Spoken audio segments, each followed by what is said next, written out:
All the world holds dear is but a backdrop of constant motion. I stand before it, alone and unchanging.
Illusion shattered!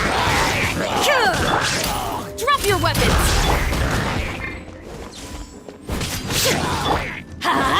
Adventure time! Out of the frying pan, into the fire!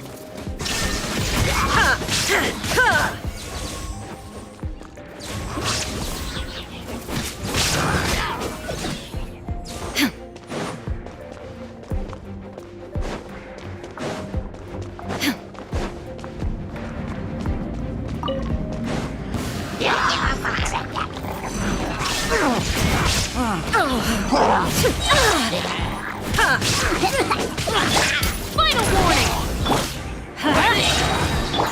Boba, get them!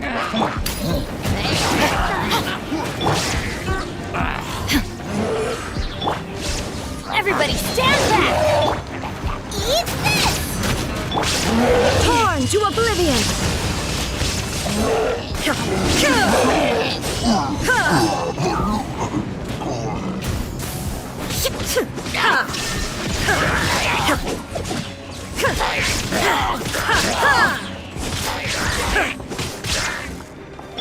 Stop right there!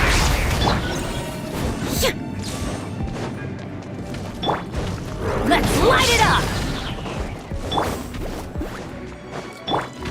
Shine down!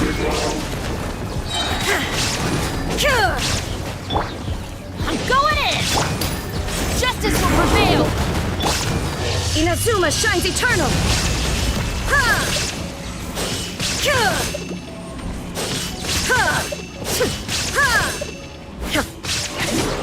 Illusion shattered! Drop your weapons! You're toast! Nice and spicy! Now you shall perish! Erase all threats.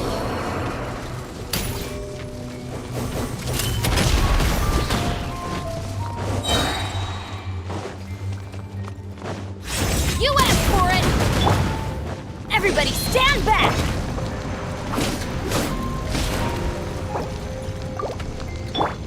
There is no escape! Absurd! Stop right there! Out of the frying pan, into the... Shine down!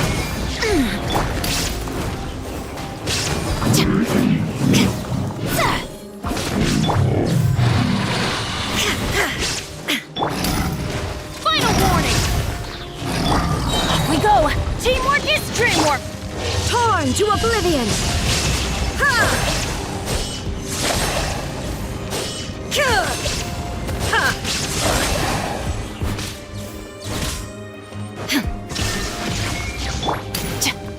Hands where I can see them!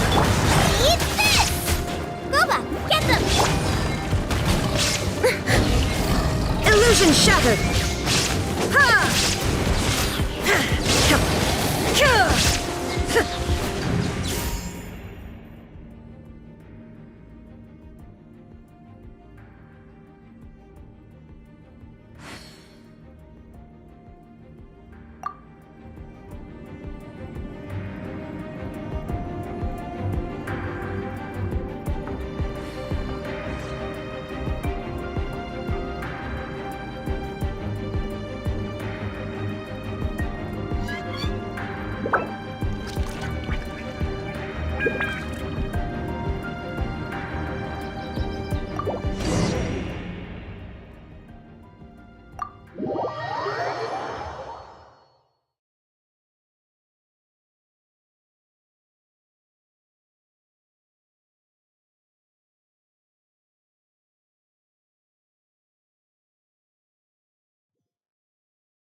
No escape!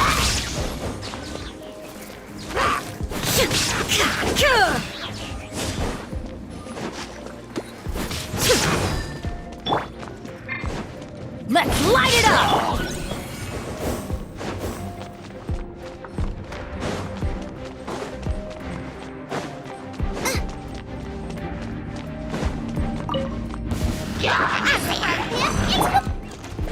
Shine down!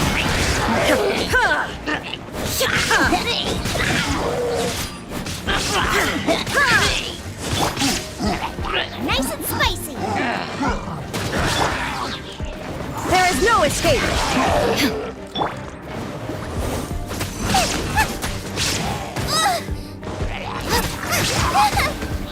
Boba, get them!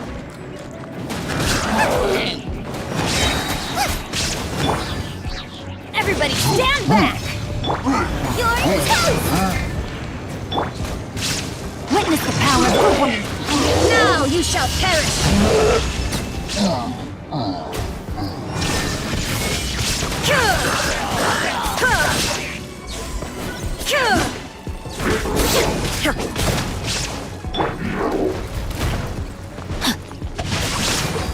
No, my sword!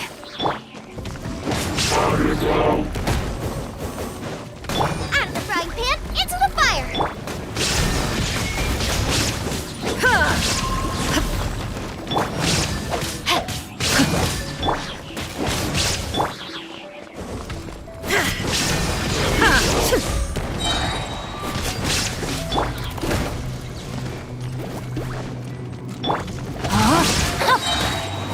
Body and mind.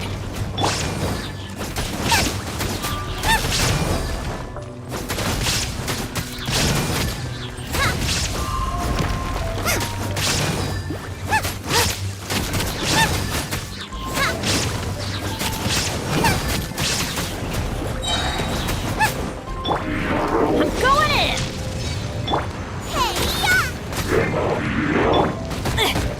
I have taught you everything I know.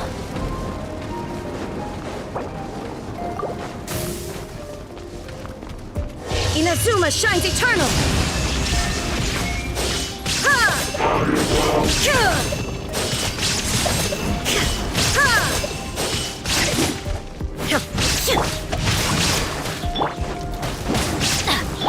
Nice and spicy!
Sino is super vigilant. Is this what all the Matra are like? Ah, you're back already. We just wanted to confirm something with you. Do you know a boy by the name of Isak? I had a feeling he'd go looking for you. Huh? You knew this would happen? Yes. Although he tried his best to stay hidden, I still noticed him eavesdropping outside the window. He really wants to get his grandfather back.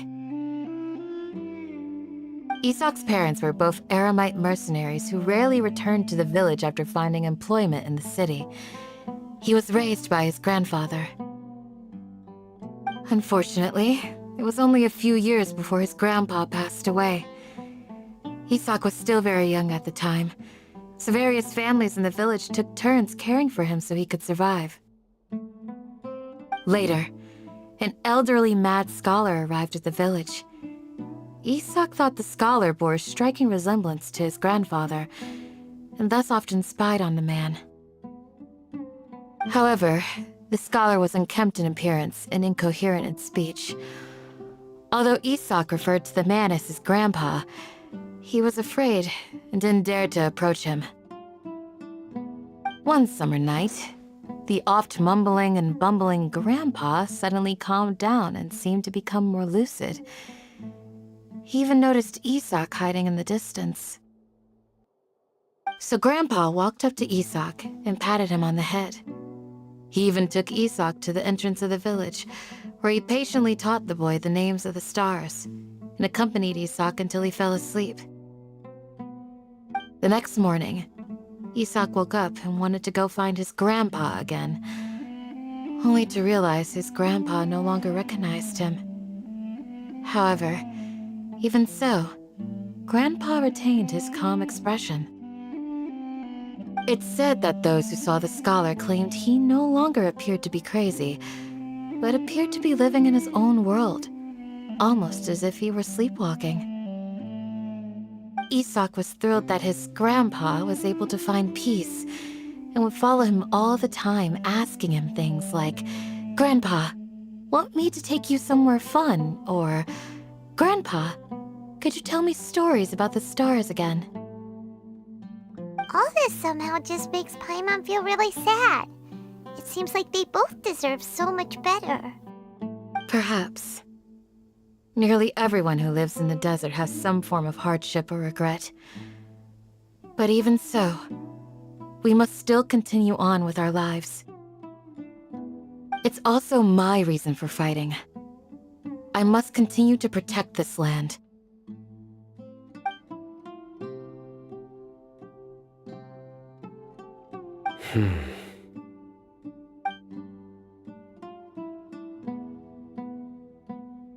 Maybe the people have always had a considerate god watching over them. Huh? What did you say, Sino? No, nothing. As long as Isak keeps his word and doesn't get in our way, we can take him along.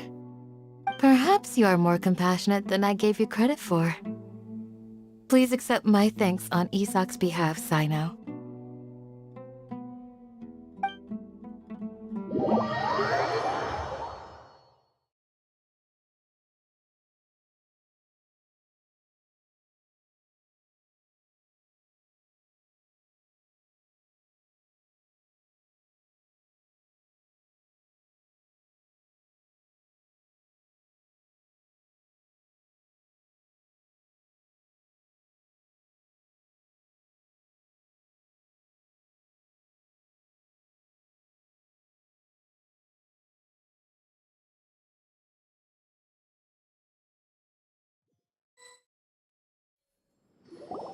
Hey, Isak! Oh, it's you guys! We've cleared everything up. Let's go find your grandpa. Really? Wow! Thank you so much!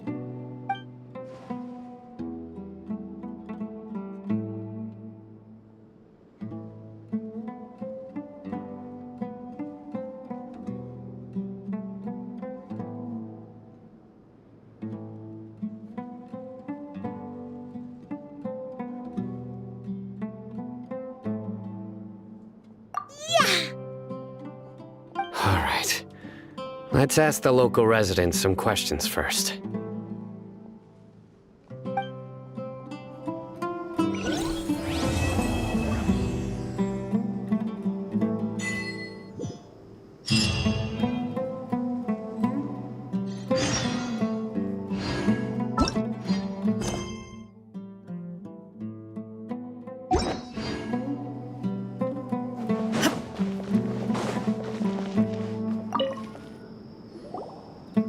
Excuse me, did you happen to see where the missing scholars went? You mean the village keepers? Oh, let me think. When I was eating dinner the other day, I saw one of them by the side of the road, muttering away and eating mushrooms and tree roots. They shouldn't go around eating that kind of stuff. Okay. Did you notice anything else? Anything else? No, I think that's all I have to tell you. Sorry.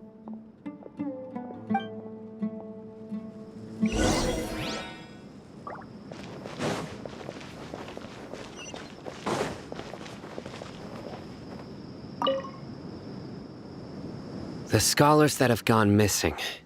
Have you seen them? Those eyes. Those fierce eyes. You look like a real fighter. Don't change the subject. Right. You were asking about the mad scholars. I think it's been a few days since I last saw them.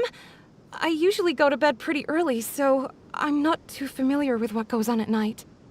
But honestly, I feel quite sympathetic towards them. Even though they act a little strange, they've helped me in the past. If it weren't for them, my house would have collapsed long ago. Do you also think Grandpa and the others are good people?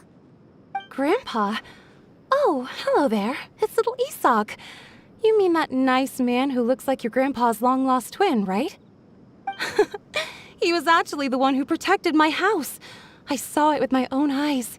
He happened to be staying near my house that day and was doing something with his hands on the ground.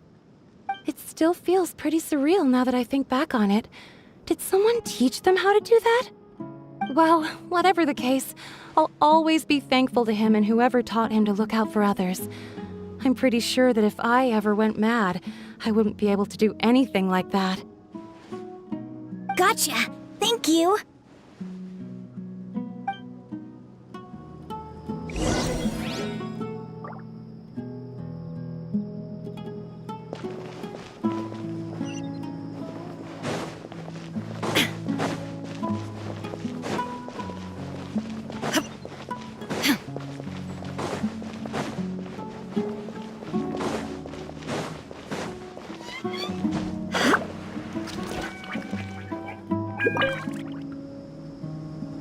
Sir, have you seen my grandpa recently? You know, the one who likes to sit and space out near the village entrance. Oh, well, if it isn't Isak. Oh, your grandpa, huh? It's been a while. The last time I saw him, he was spacing out by the road as usual. I went and asked him if he'd like any of the food I had prepared, despite my wife's protests.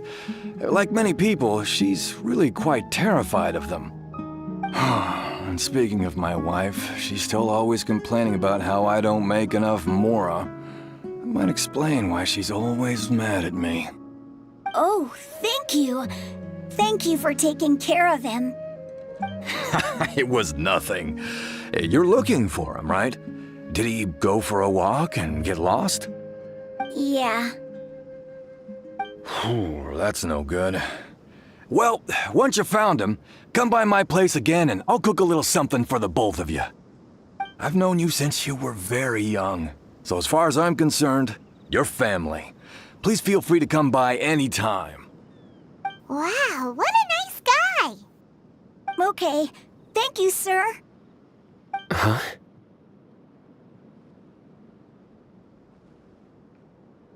Don't say anything for now.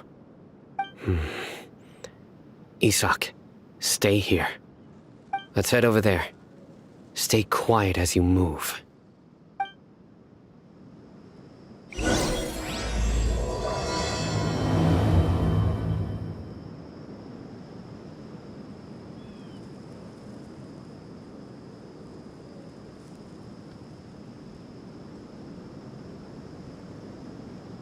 Join the Eremites and embrace Thank a you. wonderful new life. Sorry.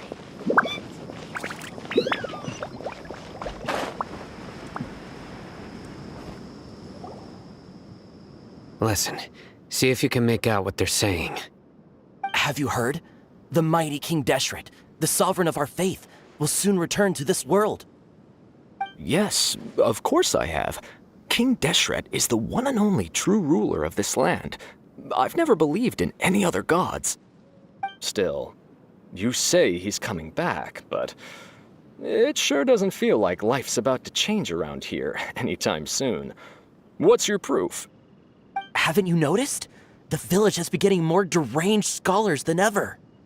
Delavar was saying that many people also went insane just before the fall of King Deshret's civilization in ancient times. We don't quite know why, but it seems like there's some sort of connection between insanity and King Deshret. Isn't it a sign of King Deshret's power that all the mad scholars have disappeared? If you ask me, they must have been chosen as the final sacrifice for King Deshret's resurrection. Huh. Now that you say it, that does make some sense. Does this mean our lives are finally going to take a turn for the better? Exactly. Those city folks will get what's coming to them. Now, repeat everything you've just said from the very beginning. Huh? Who are you? Where did you come from? My patience is running thin. You heard what I asked.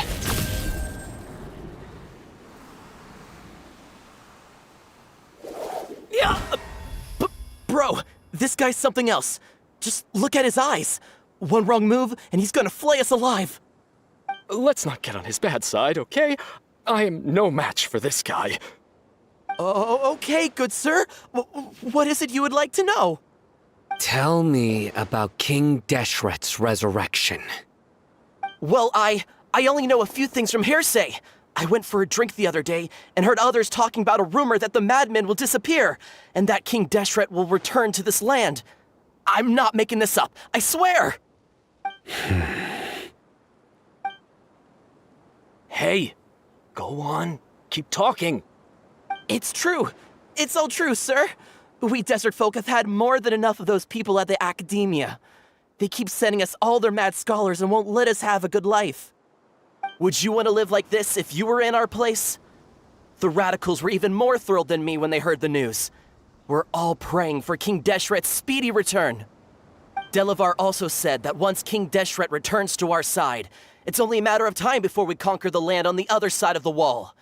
They're all willing to serve under King Deshret and fight for a share of the glory. Is that so? Seems like he still wants to know more. Keep talking. Got it. At first, I told myself it was just the drink talking, but then all the mad scholars vanished without a trace, just as the rumors said. Please don't beat me up just for mentioning these rumors. If I'm guilty, then everyone else around here is also guilty. I'm just saying what the others said. The people here really like King Deshret, but dislike the Dendro Archon. Where is this radical person you talked about? I haven't run into him over the past few days, so he probably hasn't been around the village. What about you, man? Have you seen him at all? No, not at all. We wouldn't dare lie to you. He's really not here right now. Sounds like you're not too close with the radicals. No, of course not. All we know are their names.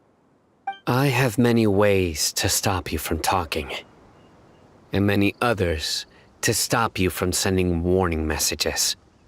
So you'd best just stay home and hope I don't hear of you trying to contact anybody.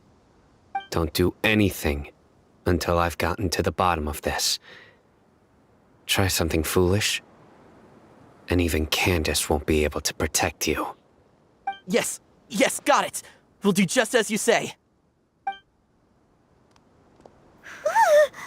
That scared Paimon half to death. Sino is pretty terrifying. He didn't try to reassure us at all. It's like he's used to hearing that. Oh, Paimon bets lots of people have told him that before. I heard that. Sorry. It's part of being a Matra. The rumor we heard just now seems like a strong lead. But we need to check a few more places. Very well. Isak! I'm here. Where's your grandpa's house? Well, I can take you there. Just follow me.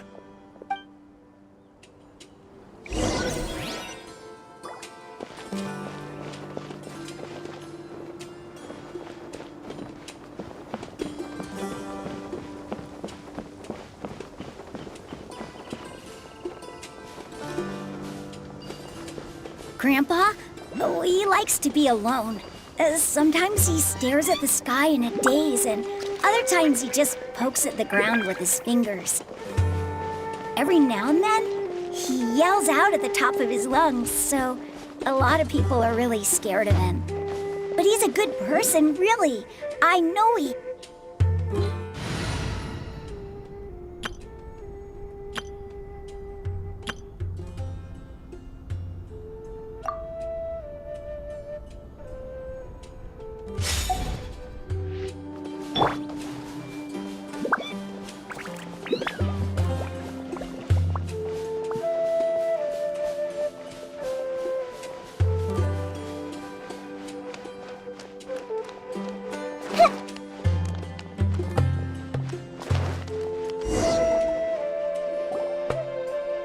This is where Grandpa usually stays. There sure isn't much here.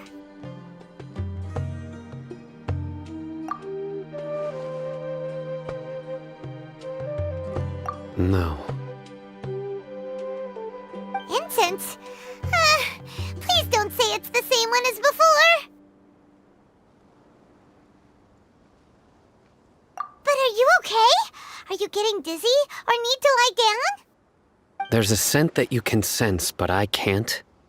A certain traveler here once passed out from that smell. Thankfully, Tainari saved the day. And then he gave us a long lecture to explain all about how it worked. So, you know Tainari.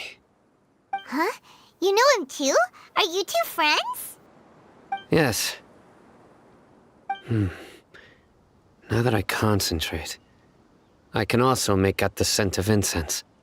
Wait, surely Tainari didn't lecture you too. No. No need.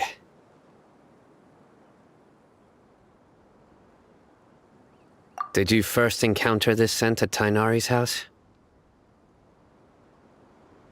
In the forest. From a scholar.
What are you looking for, Sino? Here it is. Take a look right here. Paimon doesn't see anything. Although the traces have been completely buried in the sand, there are footprints here. From the size and shape, they belong to an adult male. This pattern is a common one from this area. Local shoes. This was probably someone from the village. The scent is quite faint, but still extant. The footprints head in that direction. But who would come looking for Grandpa? He doesn't have any friends. We'd have to ask whoever lured him away with the incense. Huh? So you can lure someone away with just a scent? Hey! What's wrong with liking good food? Everyone's got something they love in life. Exactly. Most scholars are fond of incense, since the smell supposedly helps them clear their minds and discover new knowledge. Even deep within the clutches of madness, they still yearn for their knowledge-seeking days, and will follow the scent whenever it presents itself. No, Grandpa. So, someone's taking advantage of their weakness? Huh. Still, why would anyone want to abduct all the scholars? Are the rumors really true?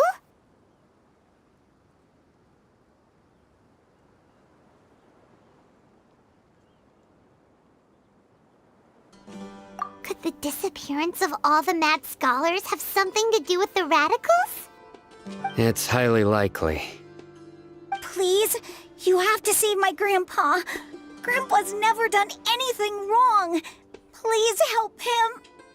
Sounds like we'd better help get him back. Don't you worry, Isak. We won't let whoever took him get away with it. Let's head to Aru Village and inform Candace and the others about what we learned here. After that, we'll set off to find the scholars.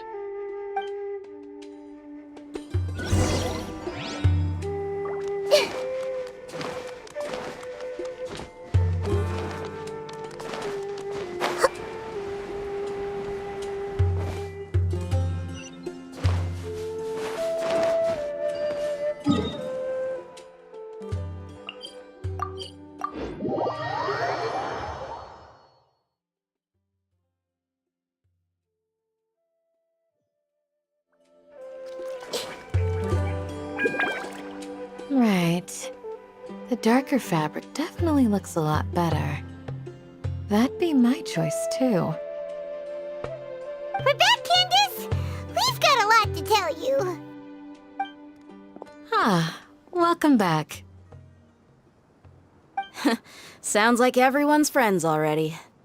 Oh, Dia's here too! You bet. So, everything goes smoothly? Reasonably. Alhaitham didn't go with you? We haven't seen him at all. Huh. I saw him around the village entrance earlier and figured he was investigating with you. I guess he must have gone off on his own. Did you find out anything useful?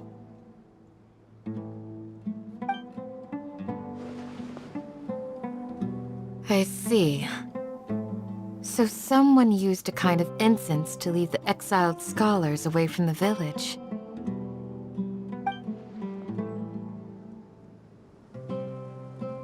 The resurrection of King Deshret?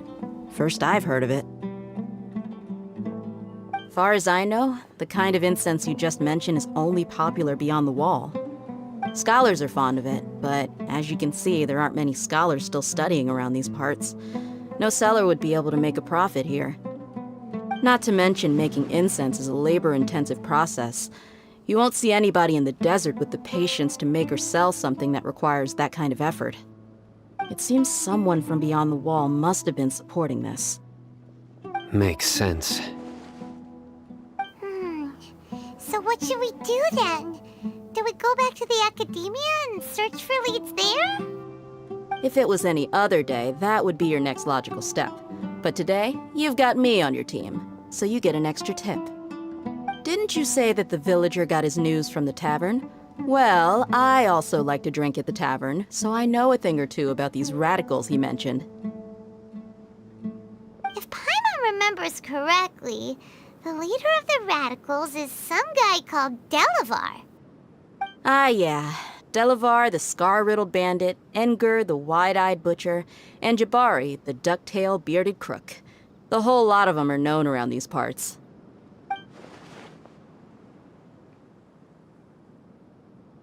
These guys have one thing in common, and that's being broke. The rougher life gets, the more they want to believe in King Deshret. Way they see it, King Deshret's resurrection is their only chance at overthrowing the Academia. Throwing all of Sumeru into chaos is the only way to change the way of life here in the desert. Anyway, that's my guess why they've chosen to become radicals. Tia! You're amazing! You really know this place inside and out!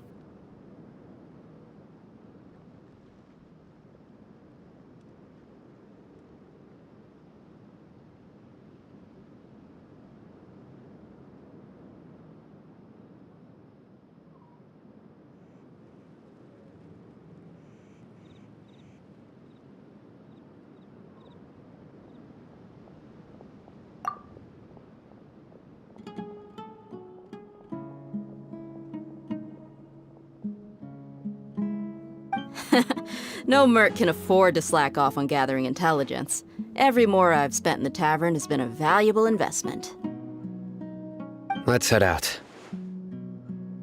Now hold on, you're staying right here, Sino. Why? Aru Village is not a big place. Outsiders stand out here like a sore thumb. I'd bet word about you has already gotten out. The desert is unforgiving, so the way of life here is also a lot tougher than on the outside of the wall. You survive on making connections out here. Compared to you, mercs like me are just third-rate amateurs. I've got no actual fighting skills to speak of. But that also makes it a whole lot easier for me to gain the locals' trust.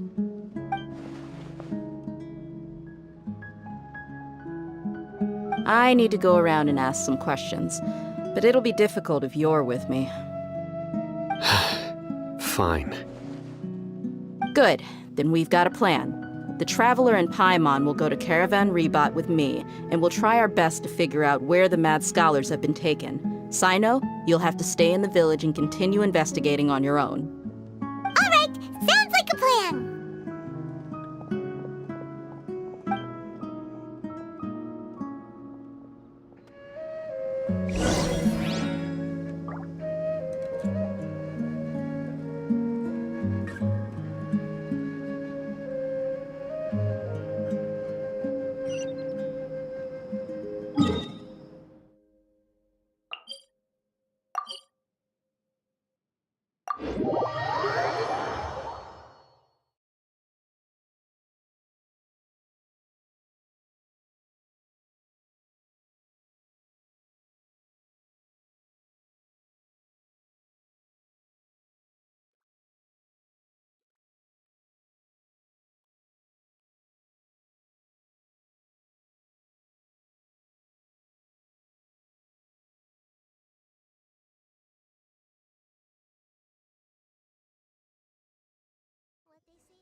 Well, here we are again! Sounds like you're starting to get familiar with the area. Paimon's amazed every time we see the wall of Samiel. How can a wall this tall even exist? It's almost unreal. I know what you mean. I had the same question every time I walked this way when I was a kid. Also, why is this high wall here? And can a wall really block sandstorms?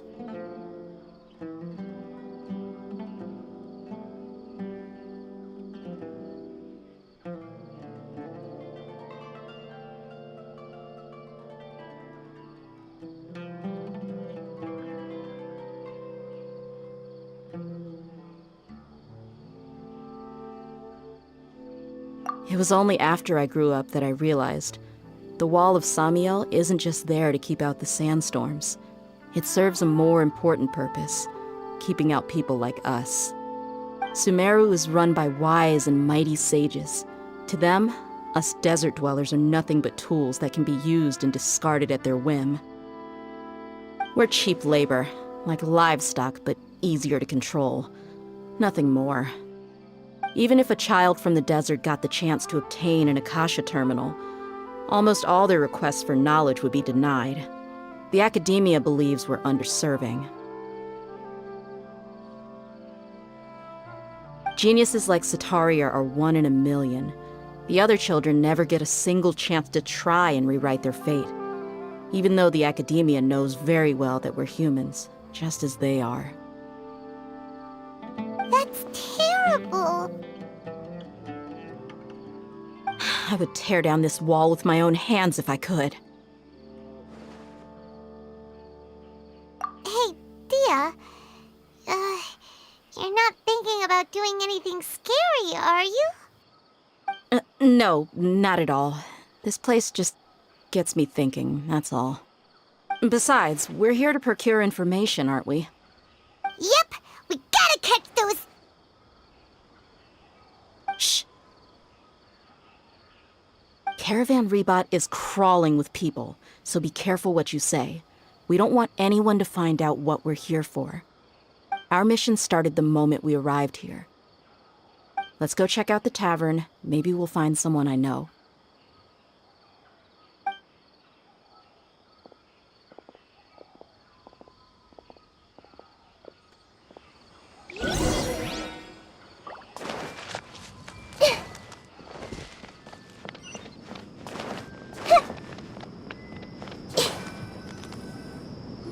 Just our luck. None of them are here today. You mean, you don't see anyone you know? Dia, is that you? What a coincidence. You here for a drink too? Zaki. Finally, a friendly face. Oh, and who do you have with you here? Guests from another land?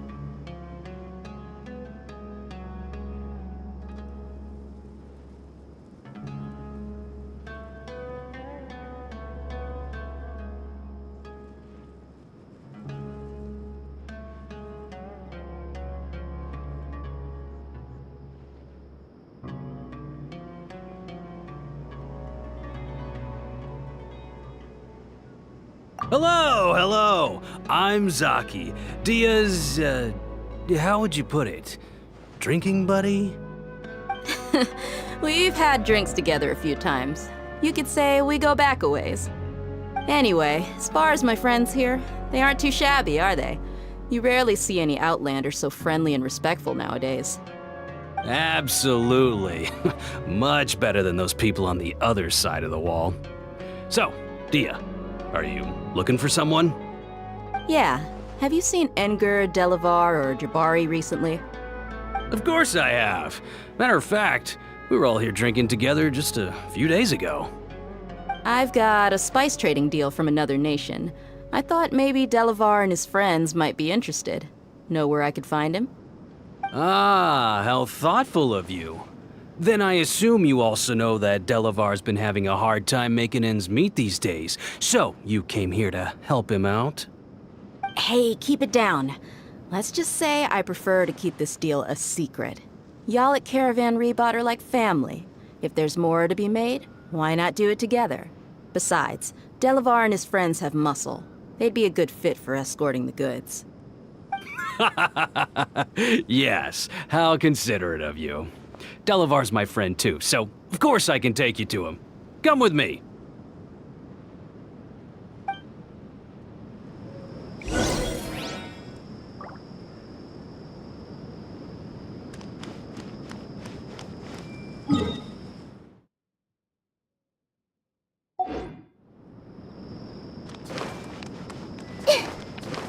Come on. It's a rare opportunity.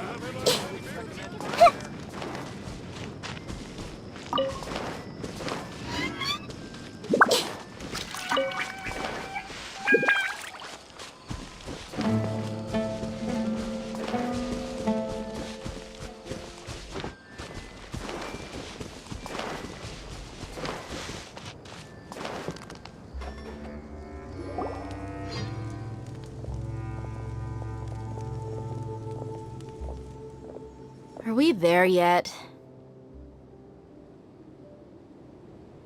Yep, this is the place. This place is practically deserted. What are they doing in a place like this?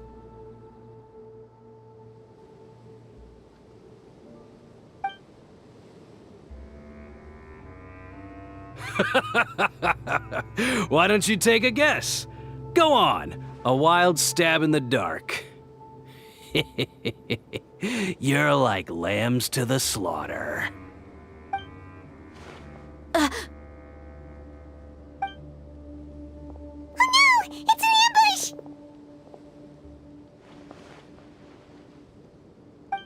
What's this all about, Zaki?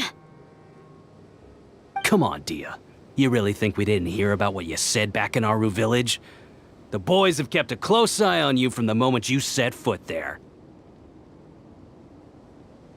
Not only do I know that you're looking for Delavar, I also know that you've teamed up with people from the Academia to look for the missing scholars. So, you've been watching us from the very beginning? Uh-oh. Paimon knew leaving Sino behind was a mistake! And you left the strongest one in the village, didn't ya? Who do you think you are? You really thought we'd fall for your little business deal nonsense? So you and Delavar have been partners all along. Dia, I guess it's only natural for a traveling mercenary like you to be out of the loop. Those of us who hang around the tavern have stronger bonds than you think. But you got one thing right. We're all looking forward to an uprising in Sumeru. There's nothing more we'd like to see than the desert folk overthrowing the Academia. If that's the case, then I'm sure Delavar wouldn't miss a second of it. I'll be honest with you, if it weren't for what you said in the village, your little monologue about the Wall of Samiel would have convinced me that you're one of us. Delavar. And Enger, you're here too, huh? Long time no see, Miss Mercenary. You should have known the traitors are what us followers of King Deshret despise the most. Dia, I thought that you, a fellow desert dweller, would understand why King Deshret is greater than the Dendro Archon. Little did I know, you don't deserve to join us. Yeah, gee, what a missed opportunity. Adopting radical views and kidnapping innocent scholars, all because of some baseless rumors. Anything else I'm missing out on? See? There you have it. Mercenaries are just a bunch of faithless scum with only one thing on their minds. Mora. Pathetic. You're all like a pack of street rats. You're not wrong. Mercenaries are driven by Mora, and my faith lies with whoever's paying me. As long as there's a profit to be made, anyone can become my friend. Enough talking! Get him!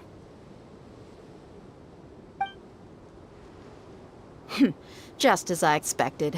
Let's teach him a lesson, traveler.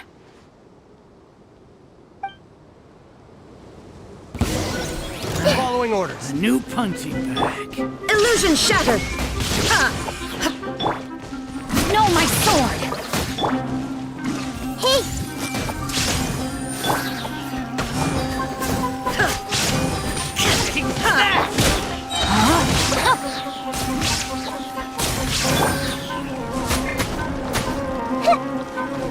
Off we go!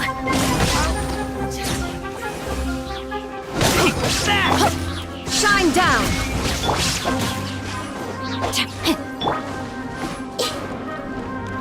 I see everything! Illusion shattered!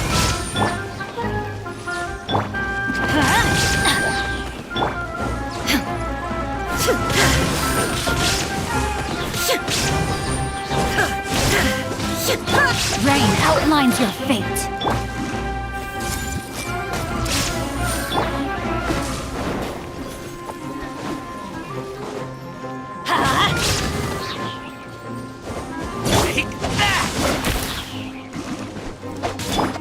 Shine down! I'll take my leave. Impossible! How could you? So, what do you think about your meticulous network now, Zaki? How did you say it? It's only natural for a traveling mercenary like me to be out of the loop. I'm guessing your informant told you that I'm just an incompetent merc with no real fighting skills, correct? I mean, that is what I said after all. And of course you would believe everything he reported. The only thing you know about me is that I'm a mercenary, but you've never seen me in action. Even though you heard we went to handle monsters together, you believed that Candace was the only one doing all the real fighting. That so-called Flame Mane is just a fraud. She admitted it herself. She just uses her connections to gain the trust of others.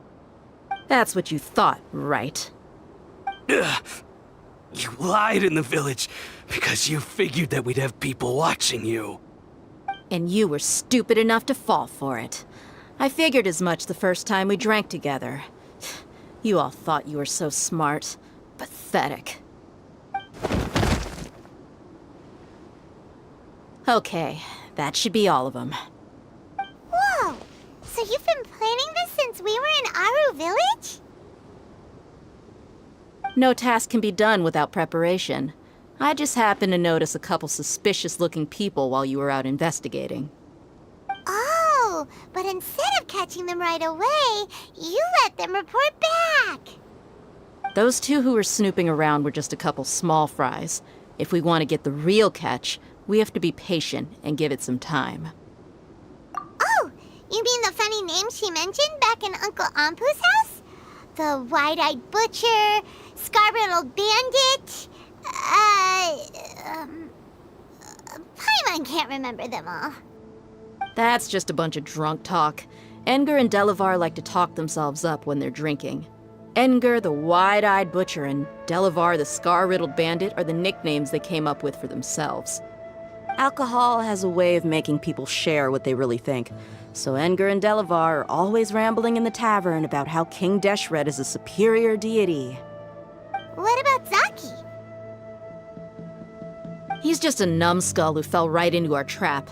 Zaki was probably the best hidden of them all. My initial plan was to find Delavar first, and then try to track him down. That's what you wanted to ask when we were at Uncle Anpu's house, right? Jabari is one of the villagers you talked to. You know, the one who wanted to treat Isak and his grandpa to some food. Wait, so he's a radical too? No, he isn't. I just needed to tack on a random villager name to make the eavesdropper think that I was making some wild guesses based on my impressions. Wow, what a genius idea! Well, that's an expert mercenary for you. Ah, you're too kind. It was straight from the usual playbook, if I'm honest. So, that thing you were saying before, is it really true? About what? About how mercenaries only care about Mora, and that anyone's a friend as long as there's a profit. Does that bother you? What makes you so sure? Dia, do you dislike the Dendro Archon like the other desert folk? You two are pretty sharp. No, I don't have anything against the Dendro Archon. I've heard a lot of nice things about the Lesser Lord from Dunyarzad. I can understand her devotion and gratitude. Dunyarzad's just an ordinary person. There's no way a god would be so involved in the lives of everyday people, unless they were truly compassionate. I've begun to realize that the sages are behind everything that's happened recently. The radicals' blind belief in King Deshret, making the Dendro Archon out to be an enemy. It's all the academia's trickery. But I see through it all. And unlike them, I can never be hostile towards anyone who's never done anything wrong. Dia. Anyway, looks like we're done with business here. Traveler, lend me a hand. Let's tie him up and bring him to the village.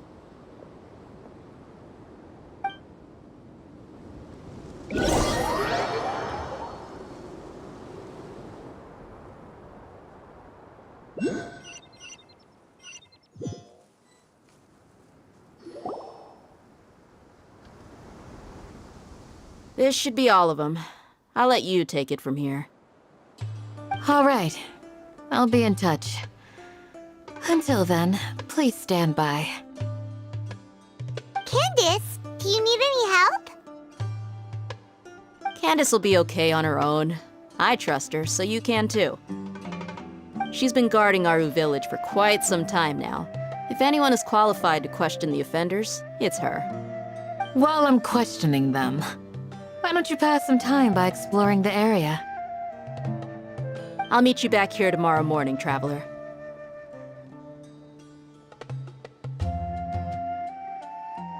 As for these idiots, let's just hope they live to see another day.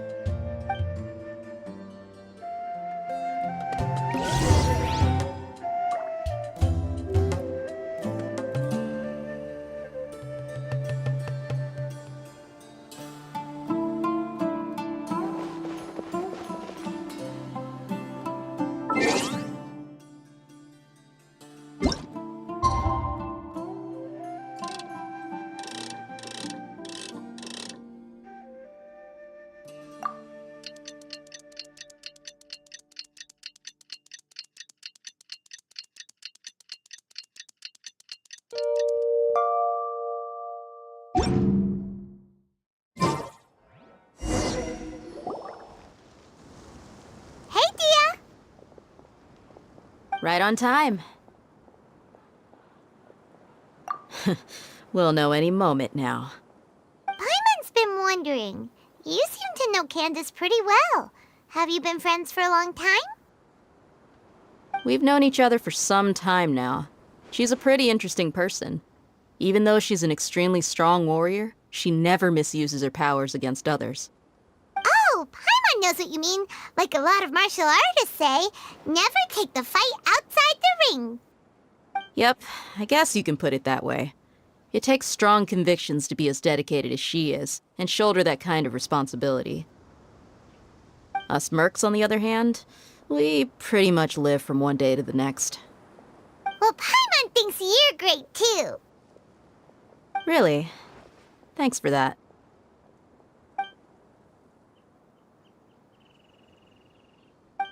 Oh, Sino's here, and he's pretty early too. Yes, I was here yesterday to help out a little. To help out? By doing what? Sharing some interrogation techniques. Oh, you mean you taught Candace some more persuasive methods? Right. Come on in, everyone. Come on, let's go inside.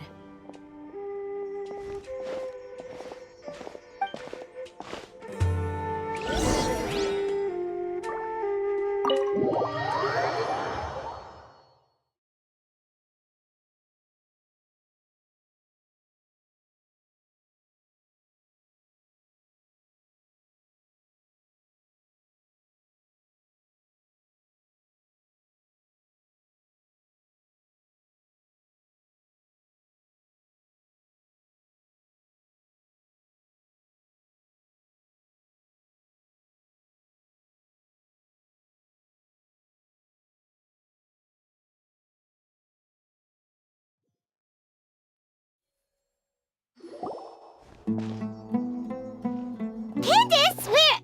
Whoa, you look furious. Do I? Huh. What gave it away? Oh, there's no mask that can hide true bloodlust. Cover up your eyes, and it'll still show itself at the corners of your mouth. Perhaps I need to work on my composure. Still, it's perfectly understandable why I'm angry. I'm sure everyone present would agree. Yes, ma'am. Please, don't beat us anymore. We're gonna die. Well, looks like Sino taught her well. You fear death yourselves, yet you do not hesitate to place the lives of others at risk. The absurdity is mind-boggling. The ones you call mad scholars are known to us as the Village Keepers. They are vital members of our community, and some even count them as family. You come here, to my village, and you treat my people as nothing more than stepping stones towards your goal. Tell me, what would you do to you in my position? Mercy! Please have mercy! You've made your bed. We may all be desert dwellers, but there is one thing that I understand better than you. The resurrection of King Deshret will only result in war. And war serves no one. The people of Aru Village care little about which god is in power. Life may be tough and tiring, but we wish to preserve our way of life. A war would only cause us to lose all that we have. And that is not a responsibility that you can afford to shoulder. We understand. We're sorry. I'll tell you everything I know. Please, just let us go. I'm listening. You might not believe this, but it wasn't us who came up with this idea. Someone was spreading rumors in the tavern. That's how we ended up hearing about King Deshret's resurrection. Some mystery man told us that mad scholars will make the perfect sacrifice to usher in King Deshret's resurrection. They give their lives, and we can get anything we wish for. They're called Village Keepers. Slip up again and you'll regret it. Yes, sorry! It was all that mystery man's doing. He told us to spread the word about King Deshret's resurrection and talked us into helping him. In return, he said he'll help facilitate the resurrection process. I'm not sure. That's one. Huh? One what? Strike. You get a total of 3. Then, you die by my hand. Wait, I'm telling the truth! We don't know anything! It was all him! 2. He got us to lure them out of their houses in the night with some kind of incense. We take them to a junction outside the village. Then the mystery guy takes them from there. You gotta believe me, please. I'm telling the truth, I swear. Just ask them if you don't believe me. That was indeed the truth. Traveler, go on.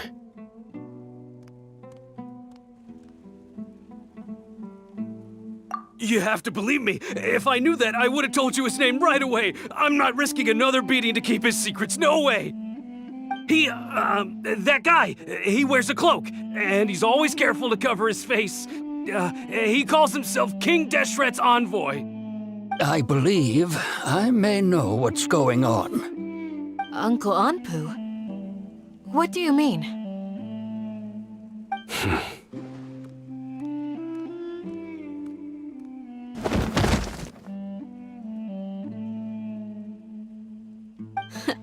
Smooth. Okay, speak. If my suspicions are correct, this mystery man they speak of could be from the Academia. Some time ago, people from the Academia attempted to take the village keepers away. I refused, insisting that they are part of our community. It strikes me now that this secretive character shares the same goal they had. Which means it's highly likely that the Academia was purposely spreading a false rumor to trick the radicals into delivering the village keepers right into their hands. They were the ones who brought them here to begin with. Now they're trying to take them back? We aren't gonna let that happen.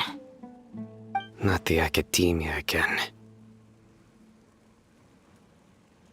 Just as I thought. But what could they want with the village keepers? People are nothing but tools in the eyes of the Academia. A change in their plans likely means they found another way to exploit the scholars. Regardless, our top priority now is locating the village keepers. You're right. Isak is still waiting for news on his grandpa. Time to go.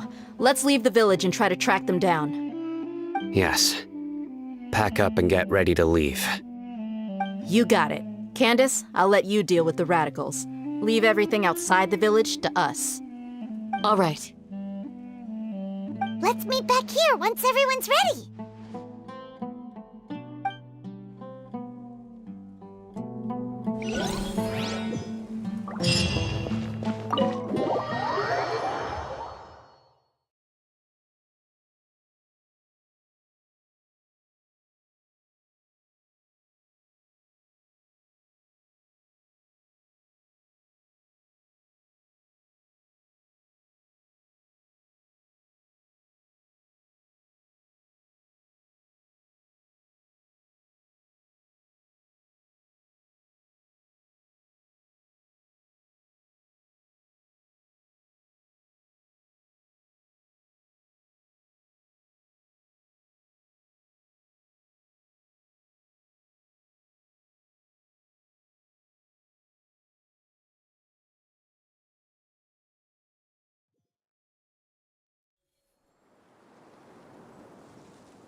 Let's get some food in us and then we'll... Whoa! Where did you come from? Well, as you can see, I am merely sitting here and reviewing what we have deduced thus far. You sitting here musing to yourself? Where have you been anyway?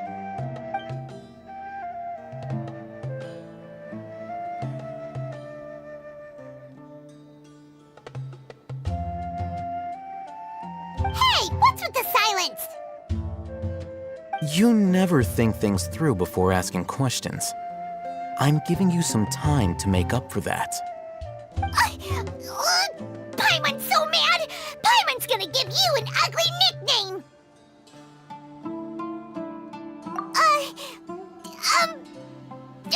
Never mind. Paimon's got nothing.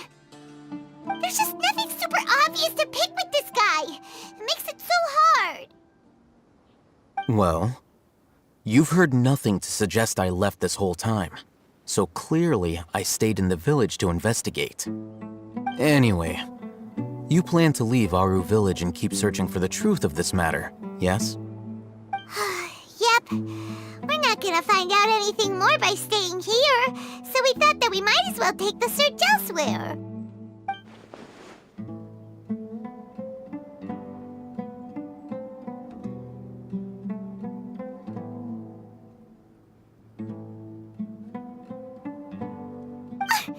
Enough with the silent treatment!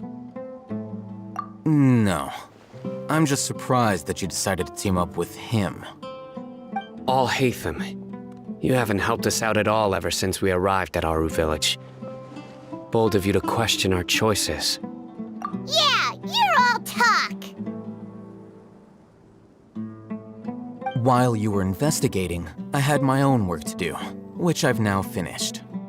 Really? Paimon doesn't believe you. To be honest, we aren't really a team, so I have no obligation to inform you of my whereabouts. Not to mention that going separate ways allowed me to find some important information that you all had missed. Huh? Right here in the village? Correct. What did you learn? I'm going to take you to someone. But before that, you need to understand where she's coming from. What does that mean? How do you think the residents of Aru Village feel about what we're doing? In other words, do you truly believe every single word the villagers tell us? You mean some of them lied to us? Hiding the truth does not necessarily equate to lying. Again, these people have their reasons. Remember what Candace said? Most people in Aru Village don't necessarily care which deity is in charge of Sumeru. That's because whether King Deshret or the Dendro Archon has power is of little significance to them. By contrast, the perils of their daily lives are ever-present concerns. They won't simply share everything they know with you without good reason. That's why you believed there was no further information to be found in this village. Glad you're following along. Among those you have talked to, there's someone who was consciously keeping you out of the loop. In fact, she's been observing your every move since you arrived.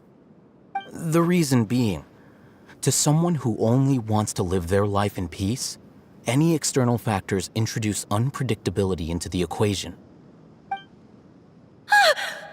Those eyes. Those fierce eyes. You look like a real fighter. Don't change the subject. It's quite obvious that she's intimidated by Sino's authority and strength. Right. You were asking about the the mad scholars. She corrected herself mid-sentence because she's aware that there are King Deshret fanatics in the village. If she sounds too friendly towards the village keepers, she could easily make herself the radicals' next target. I think it's been a few days since I last saw them. I usually go to bed pretty early, so I'm not too familiar with what goes on at night. Remember? She made a point of denying her involvement in anything that occurs at night.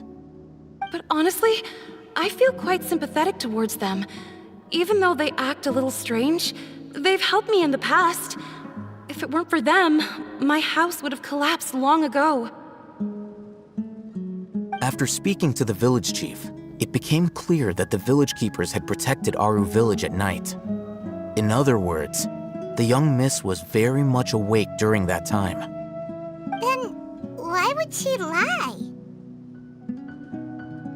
By getting involved with an outsider, she risks drawing unwanted attention to herself. As for why she might be so wary about all this, maybe you should ask her. I'll pass on this one. You said that she is afraid of me. If so, it's best if I stay out of this. We're on it!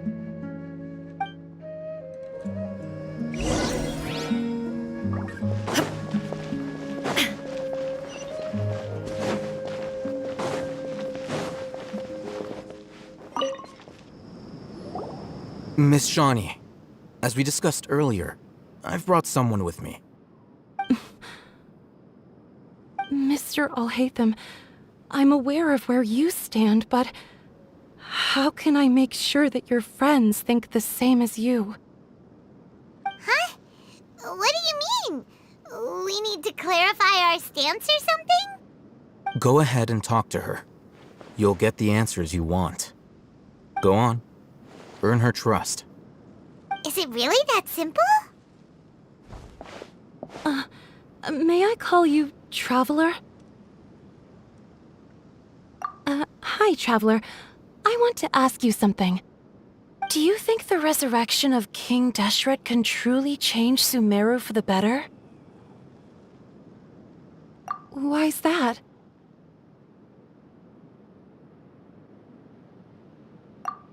That's very similar to what Miss Candace says.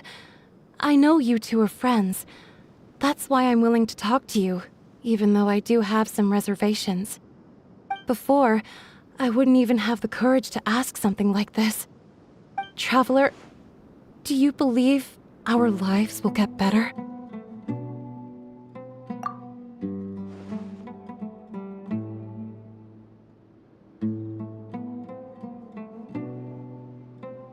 Yeah! We came here from another nation, so it isn't wrong of you to be weary.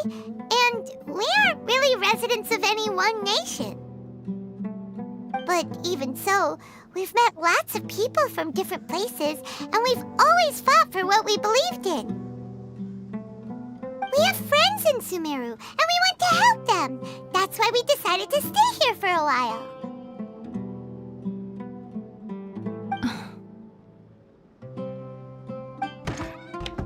I want to trust you. My apologies for posing my questions like that. To be honest, I didn't expect you to come back for more information.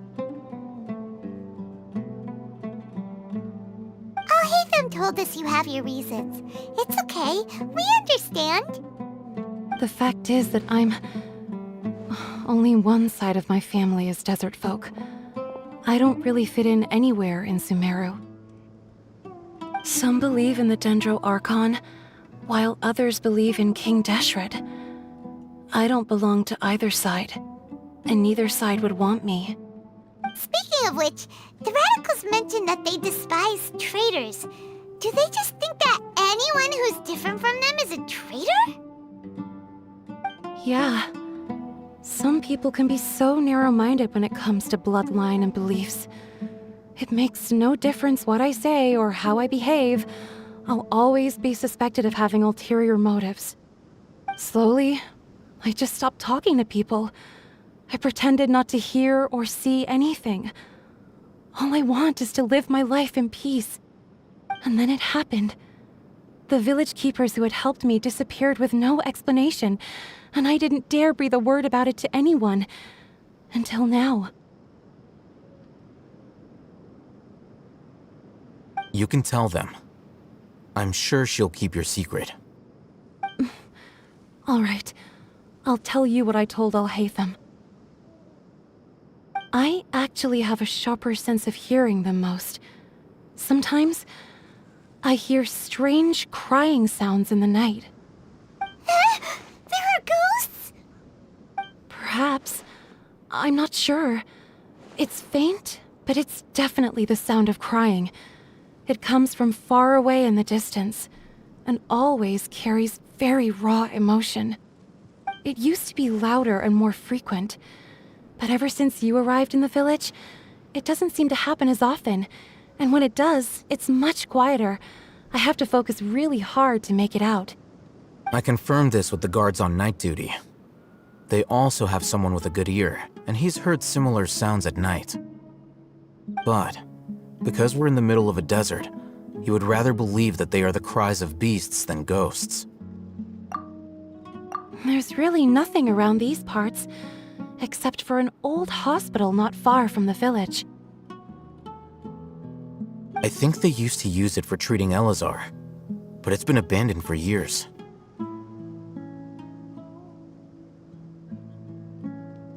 Yeah, let's go!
Oh, is this the place?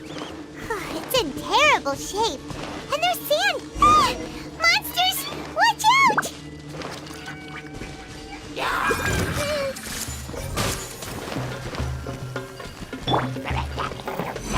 There is no escape! Insolent! No, my sword! Let's light it up! Shine down! I see everything.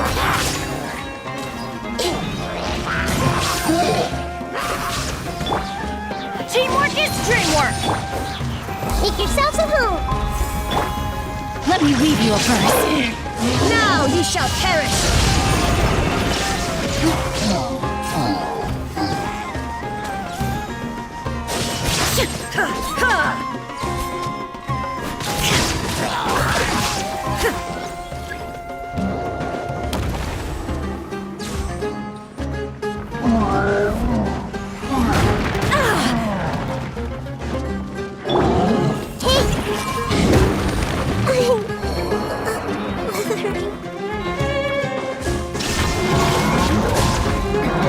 Remove all body and mind.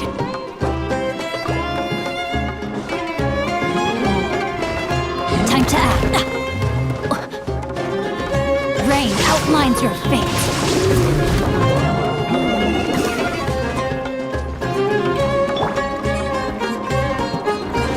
There is no escape! Off we go.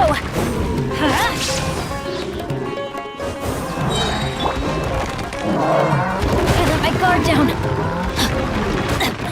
The brightest flames burn fastest. Everybody stand back! Torn to oblivion! No life lasts forever.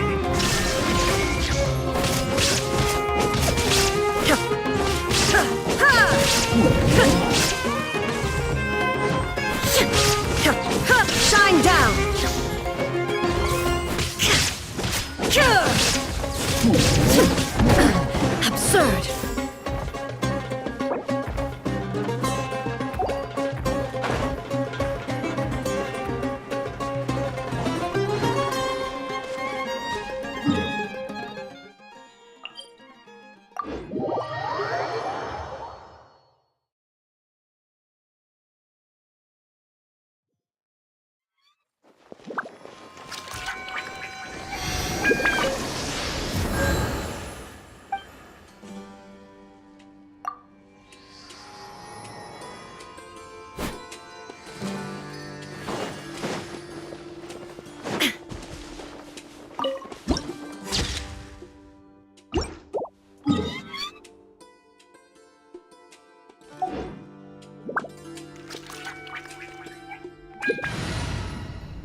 Let's light it up! Boba, get them! There is no escape!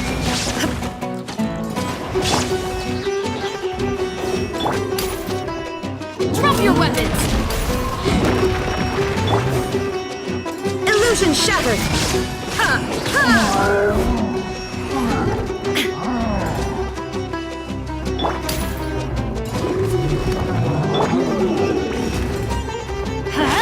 Off we go!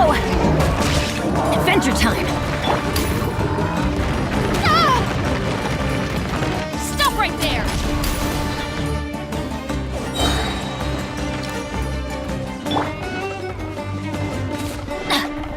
Teamwork is dreamwork! You're toast! You asked for it! Now you shall perish!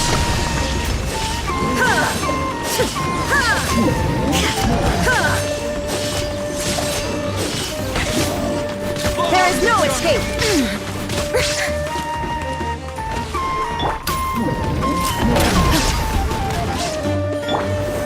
Let's light it up! Out of the frying pan, into the fire!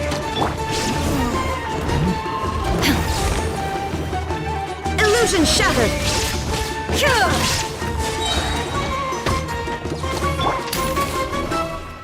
Final warning! Race you! Nice and spicy!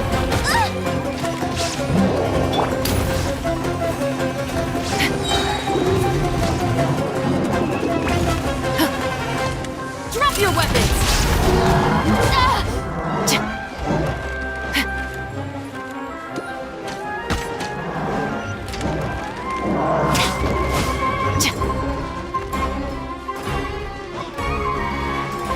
Stop right there! There is no escape!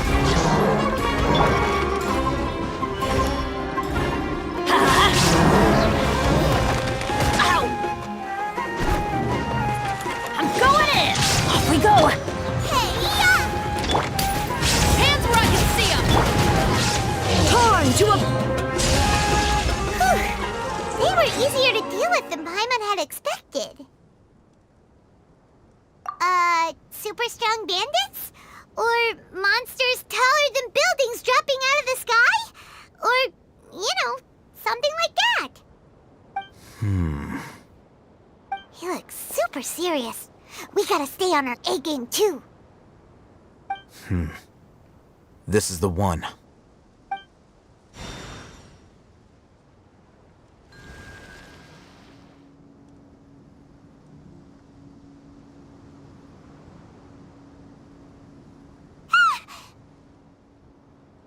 Let's go in and take a look.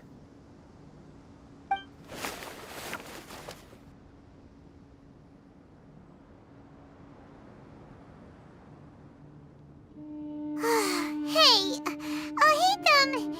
we haven't found squat. Are you sure we aren't wasting our time here? Patience. Shawnee says she only hears the crying at night. We have time to burn. Until then, I'm taking a break. And just like that, he sits down. Wait, he even brought a book to read? What are you reading? Let Paimon see!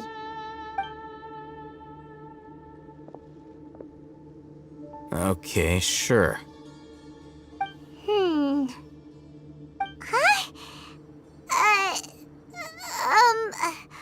The natural position, which is the positional propensity of an entity in natural motion in contrast with an object in forced motion? Huh? When free from external influences, every entity displays the tendency to follow its natural trajectory?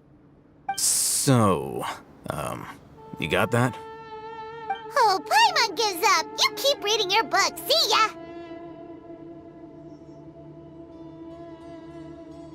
How is he so relaxed? Look at him, reading an impossible book in a creepy place like this. Hey! Paimon's your Tibet travel guide. Paimon knows plenty of useful stuff already. And anyway, it's not Paimon's fault that the books people read in Sumeru are so complicated.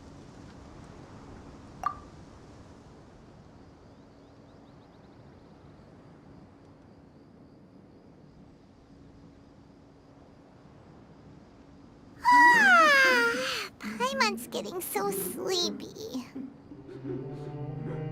Huh? What was that sound? There it is. It's coming from that direction.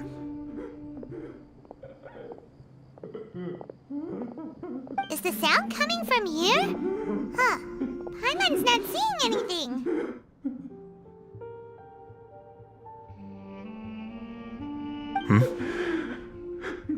It's from below. But there's no way we can get down there.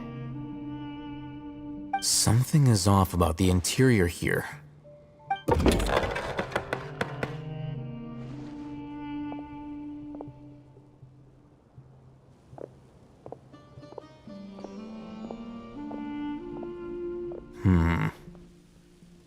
As I thought, there's a hidden structure. Wow. It's like they tucked another hospital into this one. Oh, it looks like there are other mechanisms around here. Let's keep exploring.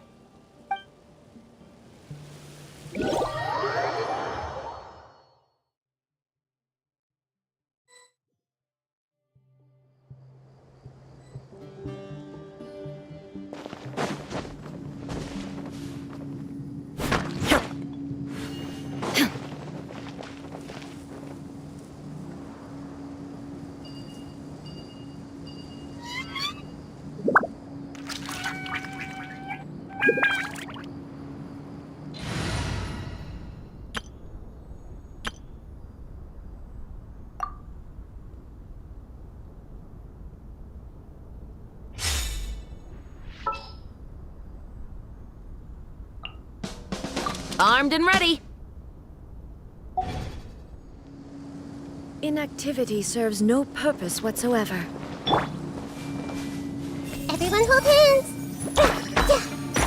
Yeah.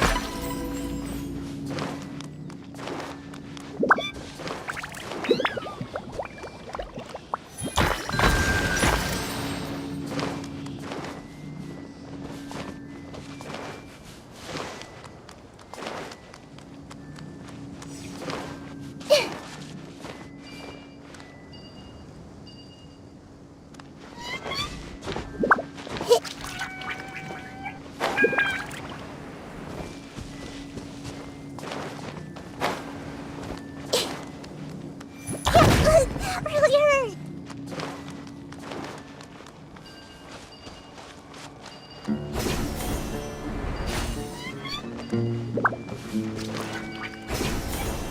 That's close enough.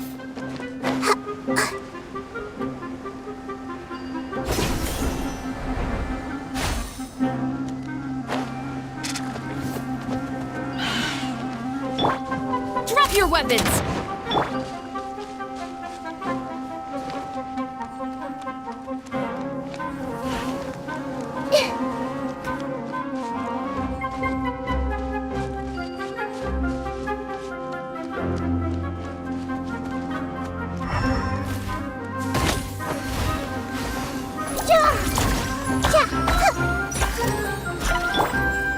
Illusion shattered! Stop right there! Hey!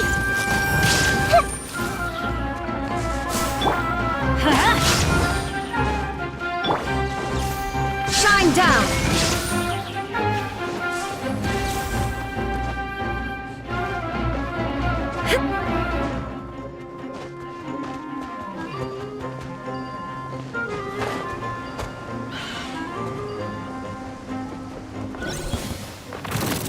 There is no escape!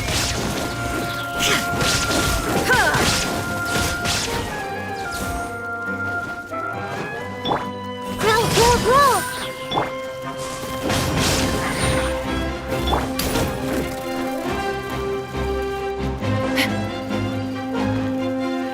Drop your weapons! I see everything! Shine down! Commit it to memory!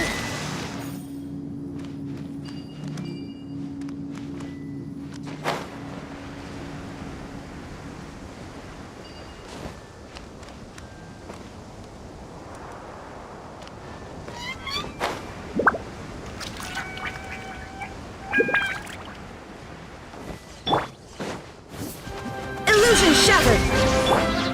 Everyone hold hands!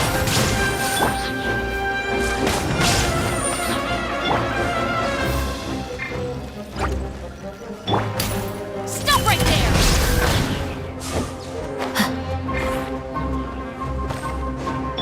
Shine down! Insolent!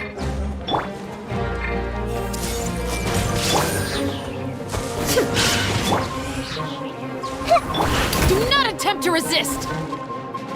Final warning!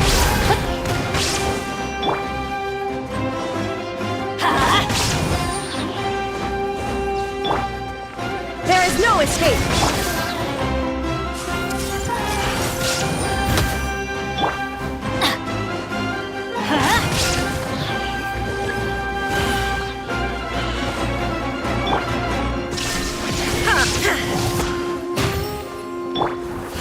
Share my knowledge! Everybody stand back! You asked for it! Inazuma shines eternal!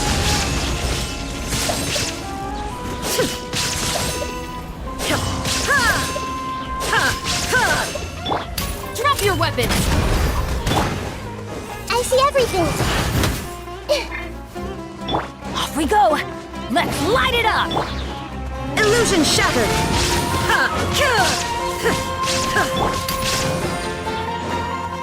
Stop right there! Everyone hold hands!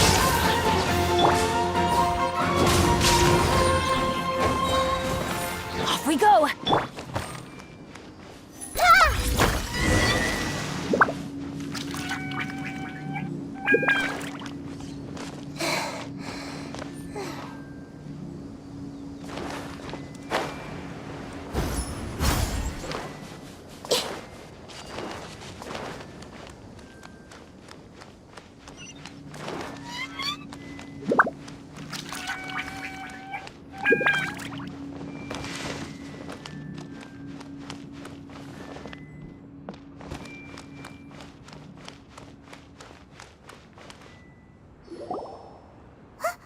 Look! There's someone over there! Good idea! Let's approach him slowly without alarming him.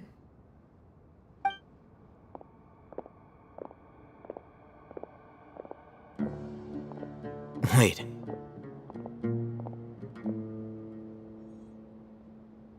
You're...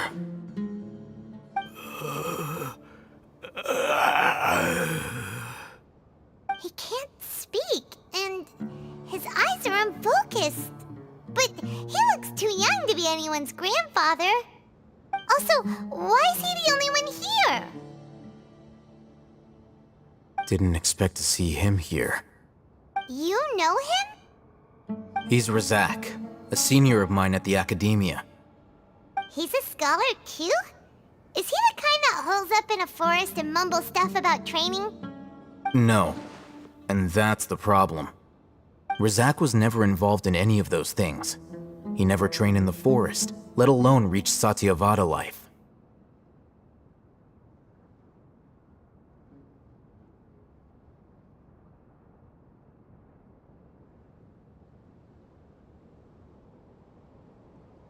Leaving that question aside for the moment, him being here alone means that we might be too late.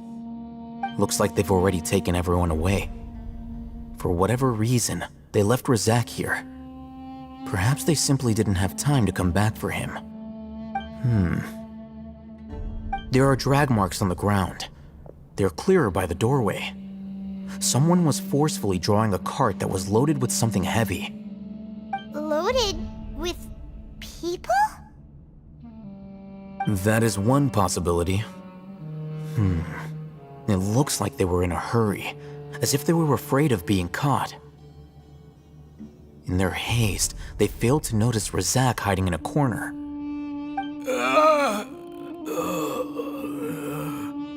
The symptoms are identical. Looks like we found living proof. Huh? Why do you say that? Allow me to jog your memory. Recall your time at Port Ormos. Don't you think his symptoms look familiar?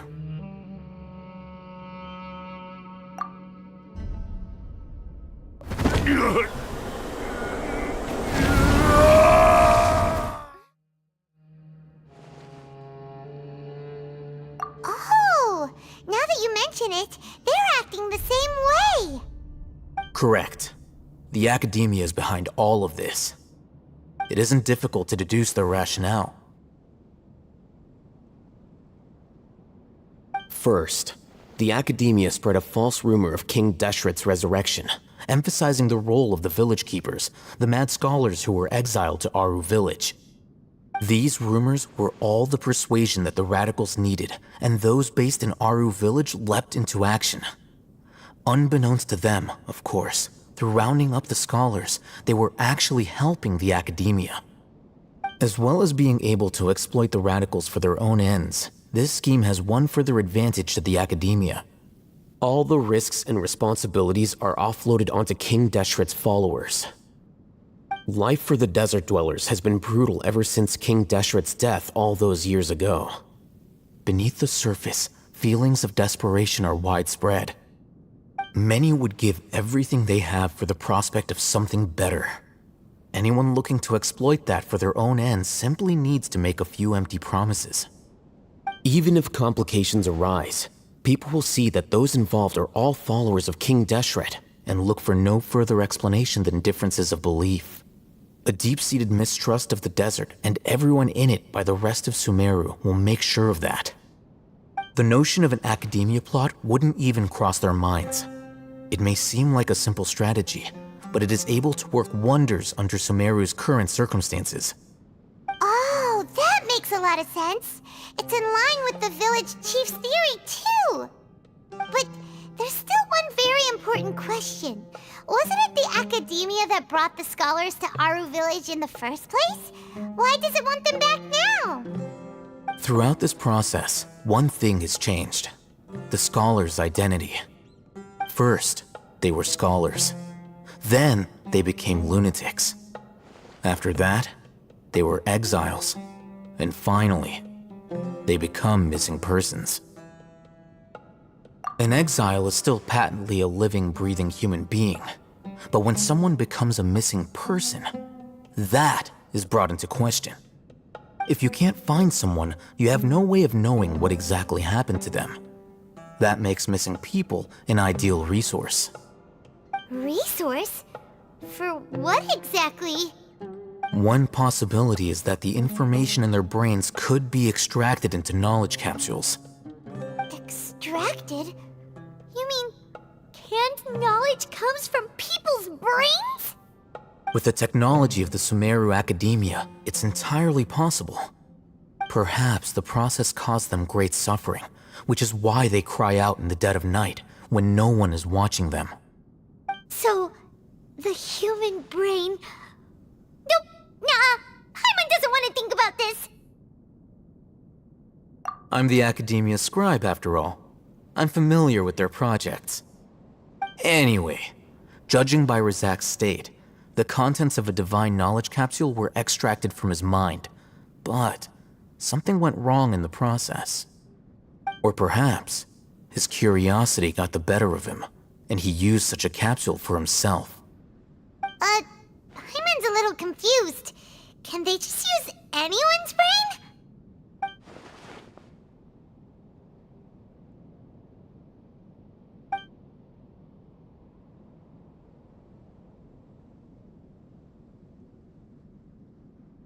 The look on your face tells me you've realized the answer.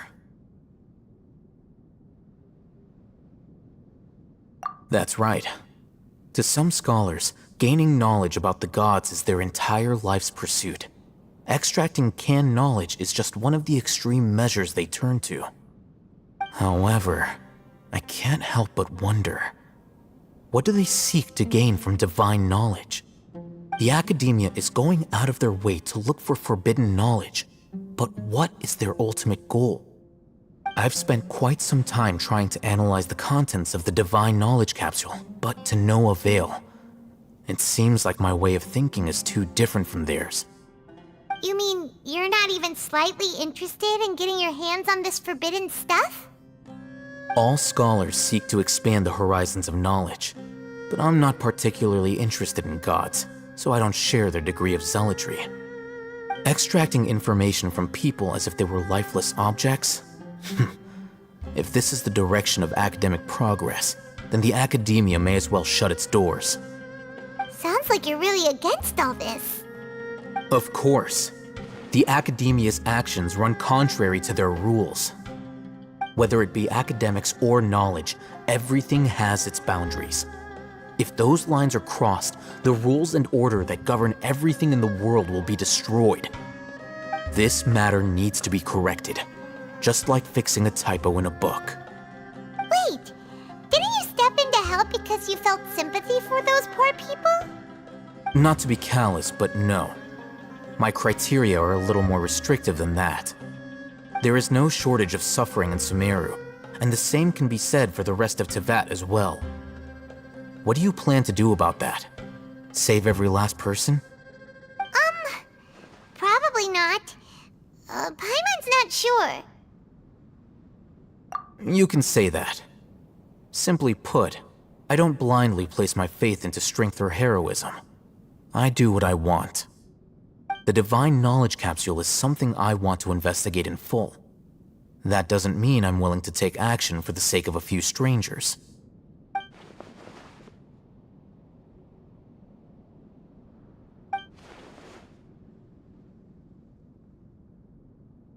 Paimon's been wanting to say this for a while. There are a lot of bad guys in the academia, but you're not one of them. You're their weirdo. You're probably right. Though I must say, I quite enjoy this feeling of being the odd one out. Uniqueness is also an asset, is it not? Wow, that's a great way to think about it.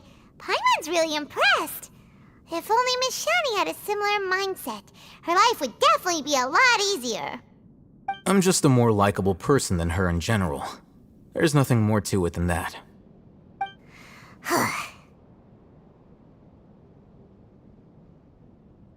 He won't last long if we leave him here. Let's take him with us. We'll work out our next step after we return to Aru Village.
We're back! You must be tired. You should rest and take some water. What's the situation? Who's this? Unfortunately, somebody who's too young to take on the role of Isak's grandfather. Nevertheless, he's one of the people we're trying to find.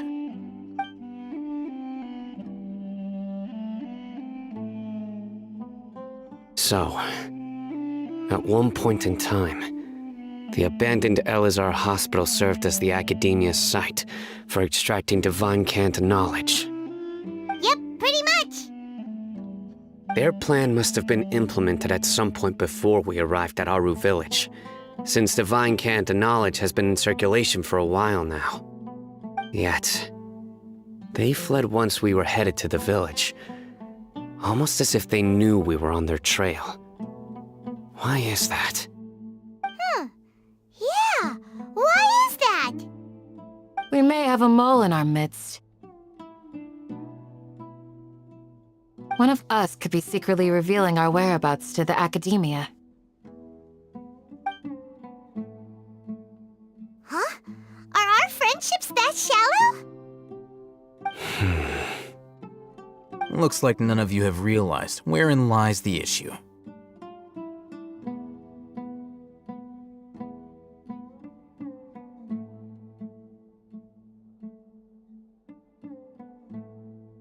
Sino, you're the reason why they can predict our movements. Wait, what's that supposed to mean? Choose your next words very carefully. It is simply a logical inference. I have my reasons. So what you're saying is, Sino's the mole. Interesting. And here I thought you were the most suspicious one, Alhaitham, since you were always acting alone. I know. You have a point, but I realized something as we were returning from the hospital. Sino isn't like any of us. What are you trying to say? Do you still remember who you are, General Mahamatra? As a Matra, you are no doubt privy to certain kinds of information.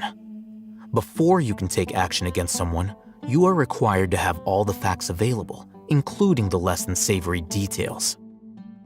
Simply put, the Academia has traditionally allowed you access to a wealth of sensitive information. Knowing their modus operandi, wouldn't you expect them to take precautions against you? If you want to raise a vicious wolf, you need to make sure that you can avoid its bite. The Academia is monitoring me? It's not that simple. The Academia has eyes all over Sumeru, but they have a special protocol for dealing with you. Every so often comes a Nyagarbaha Day. On this day, the Academia enters new information into the Akasha through knowledge capsules. I remember seeing a thick notebook next to the control panel once. Its contents were all about the General Mahamatra, his activities throughout the day, preferred methods of enacting judgment, everything. You're saying that the Academia entered my information into the Akasha too? But what's the point in doing that? My actions aren't important enough to be added into the Akasha. The Akasha is capable of computation. The Akasha's algorithms are entirely capable of predicting your movements using the data entered. When you would depart, the route you would follow, your destination. It knew all of this. It predicted my every move. The Academia has been watching you longer than you think. However, the fact that you resigned is proof that their suspicions were well-founded. So that's how it is. Sino adheres to his principles so strongly that he's actually a thorn in their side. Tenacity of will and steadfast faith are worthless to the Academia.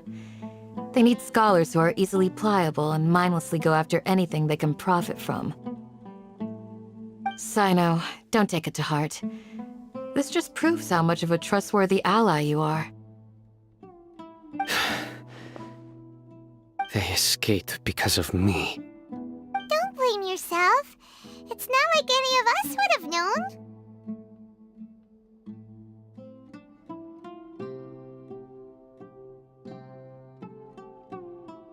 I have an idea. If they predicted my movements, then I might be able to guess where they went. Whoa, you bounced back fast. There is always an opportunity for safety after danger passes. Oh, so that's how it is! Paimon gets it now! If the Academia is trying to avoid Sino, then the safest place would be...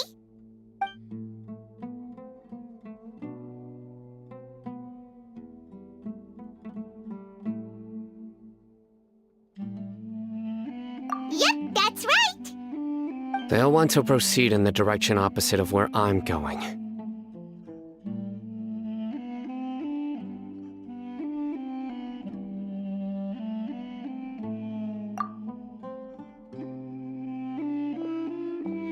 I must go. There's also something I want to investigate. Let's go, guys! After him! Please, wait! I want to go too! You want to go too? If so, you have to promise you'll stay safe. I want to find Grandpa. I promise I'll be careful and not cause any trouble. Everyone, I leave him in your hands. Yay! Let's go! Remember to pack some food with you! Paimon feels like we're missing someone, though.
So, where do we go from here?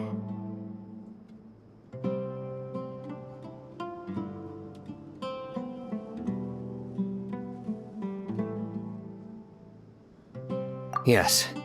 After leaving the village, we should head straight toward the desert.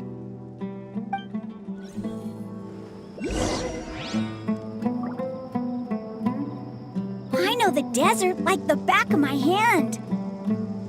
Is that because you play here a lot? Yep. One time, Grandpa almost got lost in the desert, but I was the one who brought him back.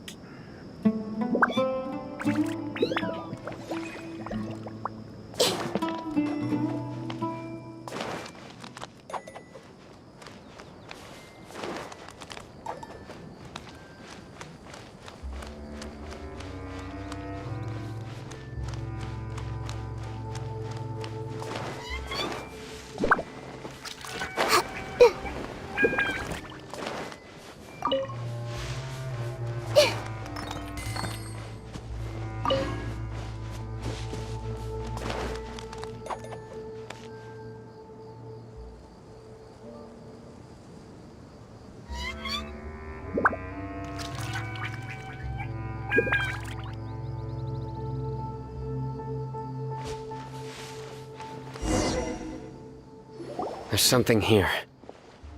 What's this? It's buried in the sand. Looks like we'll need to roll up our sleeves and do some work. And Paimon thought running around everywhere was already enough work. Okay. So, Whatever's down there looks like it's buried really deep.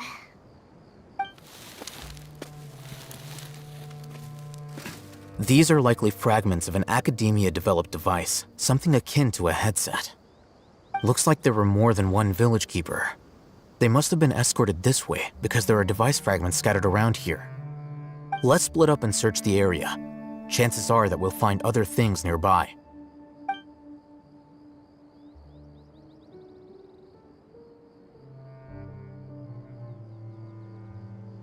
Is this what we're searching for?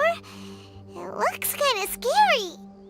This is definitely a device used to extract divine knowledge. How did it end up buried in the sand? That can't have been part of the plan. They must have been attacked along the way. Wait, what?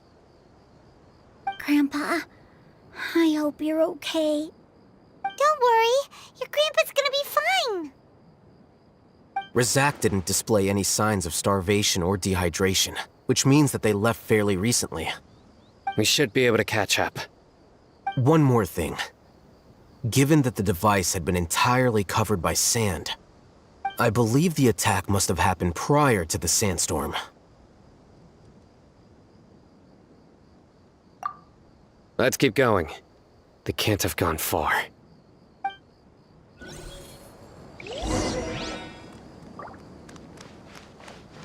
Ugh, but running on sand is so tiring. But you're flying, aren't you, Paimon? Is flying over sand tiring too? Ugh, of course it is!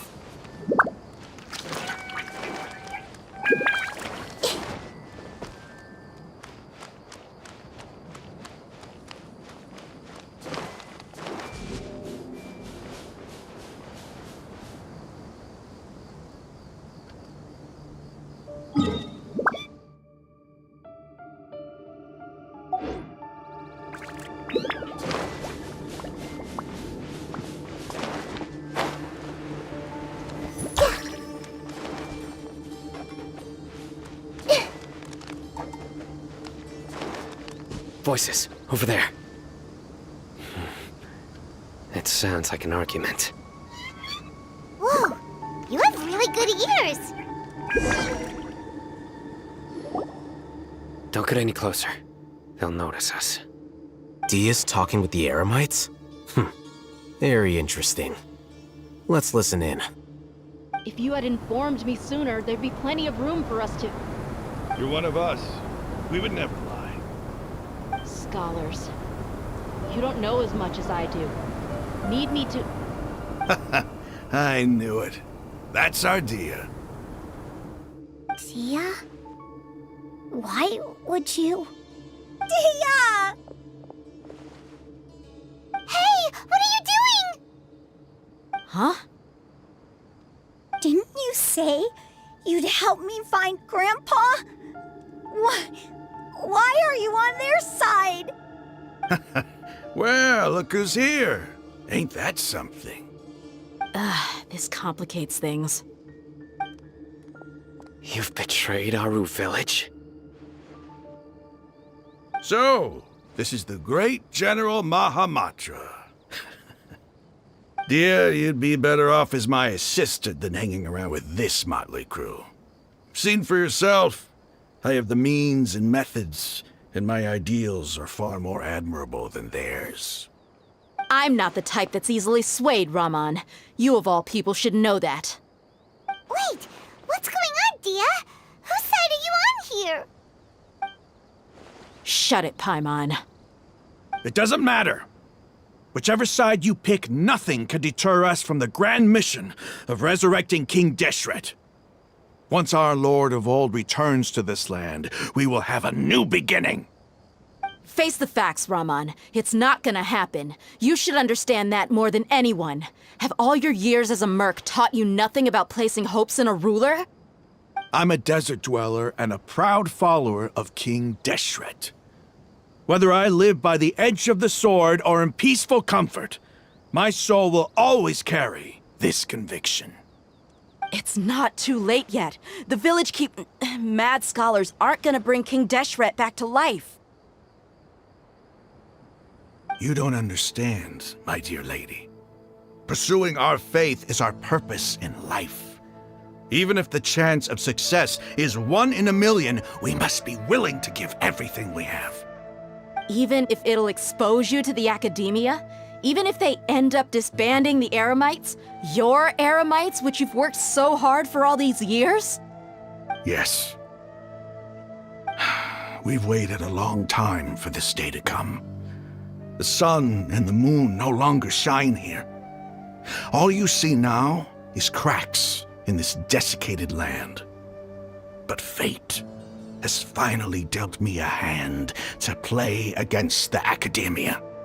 With these scholars in our custody, we'll stomp the Academia's forces and fight our way beyond the wall of Samiel. Ridiculous. Think about it. The Academia controls the entirety of Sumeru. Your powers are negligible in comparison. If you still don't believe me, then try asking these 2 men. They're also against the Academia, but neither of them are as arrogant as you are. They look more like pawns of the Academia to me. Why would I listen to anything the people of Greater Lord Rukkhadevata have to say? Filthy traitors. Your god abandoned all honor and betrayed King Deshret. We desert dwellers will never trust the likes of you. It's impossible to communicate with someone so hostile. Perhaps we should. Do you really believe that by kidnapping the scholars, you'll be able to negotiate with the Academia? These people have no value as bargaining chips, but I could be persuaded to take their place as your next hostage. These scholars were exiled from the Academia. I, on the other hand, am their current scribe, and will be a much greater asset to you. Wait, you can't be serious. So, you want to trade places with the hostages, do you? Precisely. Any wise person would gladly accept my offer. What are you thinking? What if they decide to kill you instead? Well, that would be bad luck for me. However, I'd get the chance to observe the scholars, perhaps even find out the truth. Think you can talk me over with that confident look of yours? I'm not trying to persuade you. I'm using this as a means of joining forces against the Academia. You are the scribe. What do you have against the Academia? Not all desert dwellers believe in King Deshret, and the same applies to the Academia. Why must all knowledge seekers approve of the Academia's way of doing things?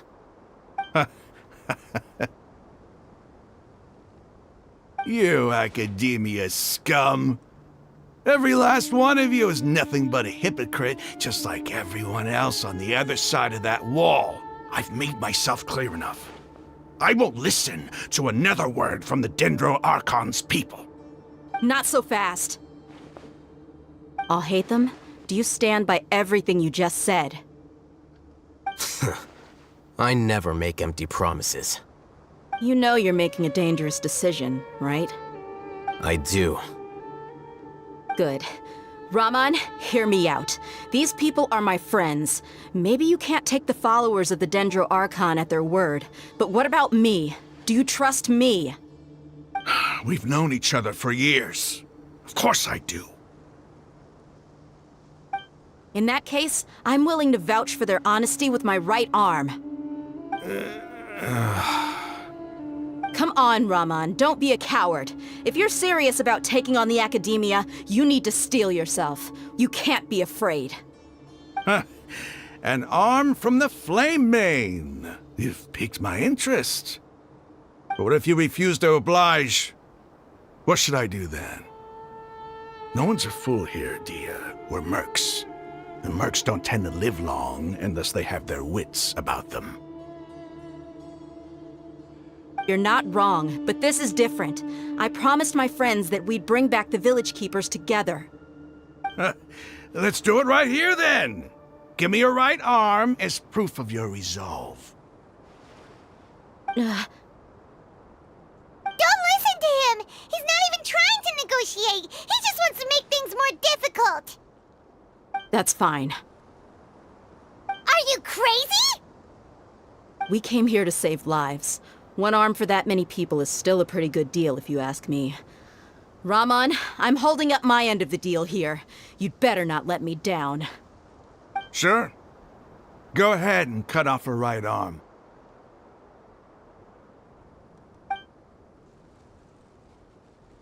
No! Dia! What are you gonna do? Think of something! You don't have to go this far. That's not for you to decide. Do it! Dia! Run!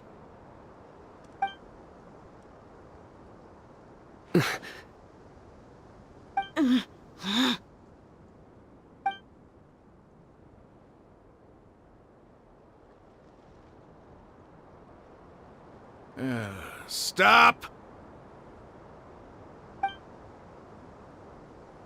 What's wrong? Can't do it? Flame Mane, you and I are both desert folk. Cutting off your arm is no different than cutting off my own fingers. Where's the sense in cutting my own kin to pieces? You've shown me that you're serious. Go on now, take your friends and leave. Meet me in the desert at noon tomorrow.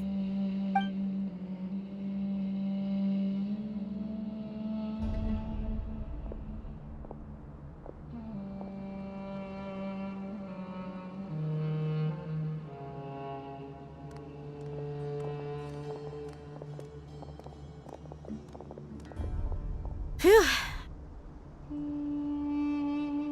I was really counting on him not going through with it. Dia! That was crazy! Have you all lost your minds? What if he'd actually cut your arm off?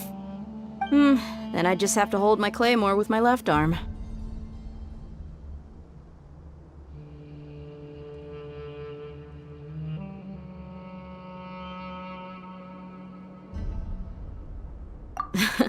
Okay, I'm sorry. But sometimes when you're out on a limb, you gotta double down to seal the deal, you know?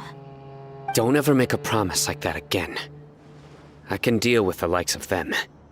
If it came down to it, you would not lose to them either. I don't doubt it, Sino. But this is about more than me and them. There's a lot more where they came from. Even if we got rid of one bunch of radicals, there are others out there. Wiping them out would do more harm than good. As you wish. I'm sorry, Dia. I should have stayed put and listened. I should have trusted you. It's okay. I promised you I'd help find your grandpa, so I'll do whatever it takes. Whatever it takes? You just might be scholar material. Huh? Are you serious? The Eremites once said that I was a lunatic. Perhaps a little madness is essential to be successful in research. Why does it feel like he's using his praise for me as an excuse to brag about himself? Okay, let's get moving. We should head back to the village and rest up. Today was just a trial run. Noon tomorrow is gonna be the hard part.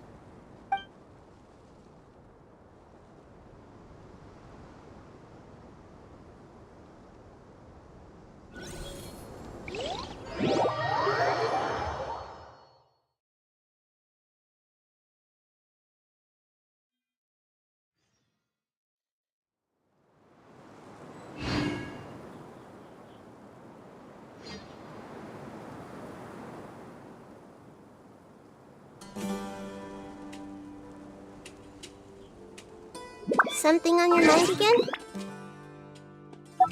Let's work through it.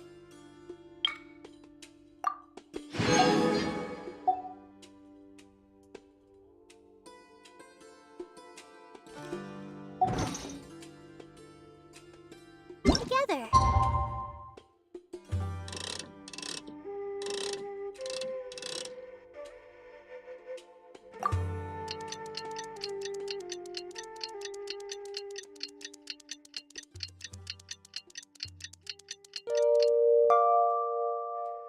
Two heads are better than one. You need to watch out for any signs of earthquakes and sandstorms.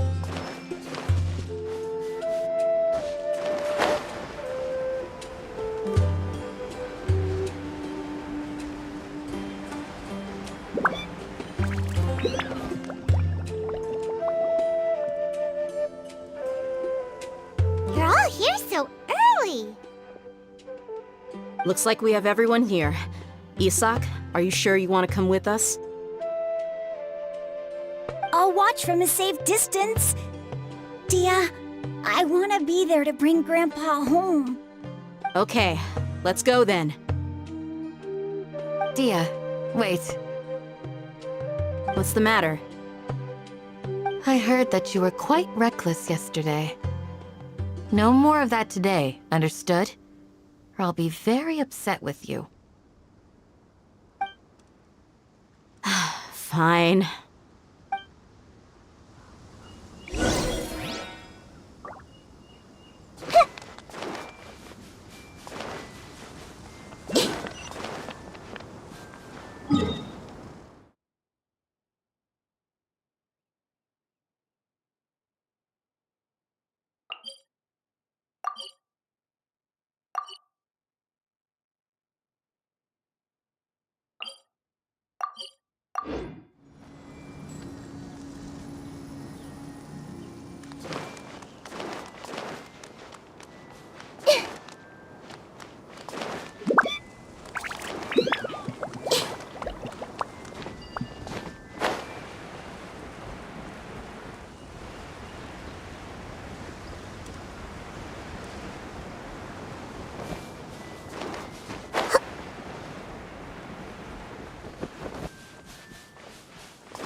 Happy to oblige.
close enough. New punching bag.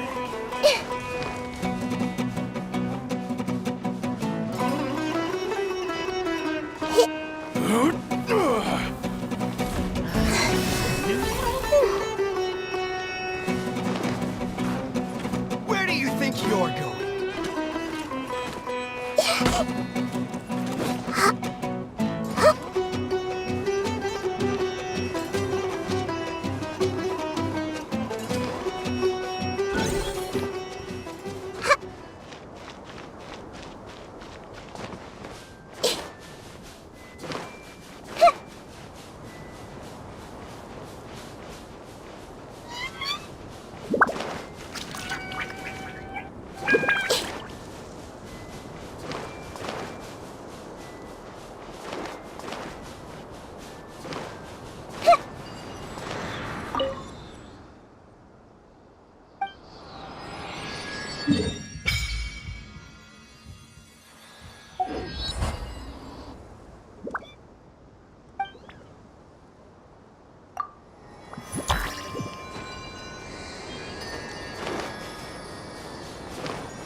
I see everything.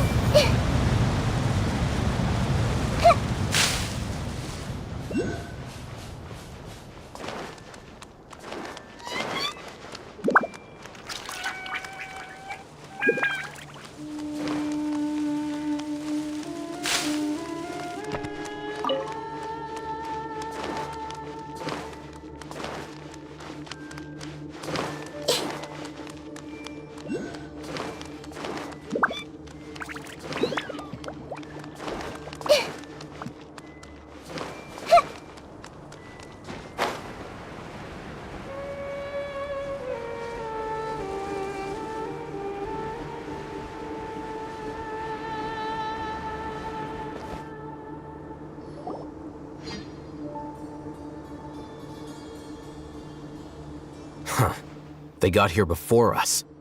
Uh-oh. Is it because Paimon overslept by 5 minutes and held everyone up?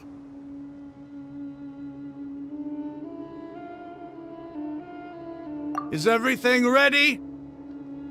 Absolutely. Although, You brought fewer people than I imagined. Bring him over.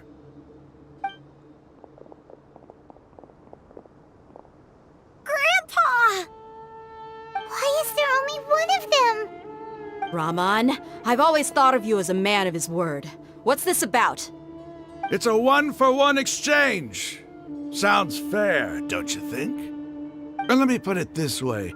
Agreeing to any kind of deal with the Dendro Archon's people is already a huge compromise on my part.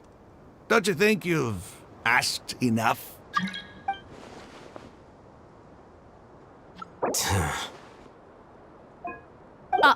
You stay right there!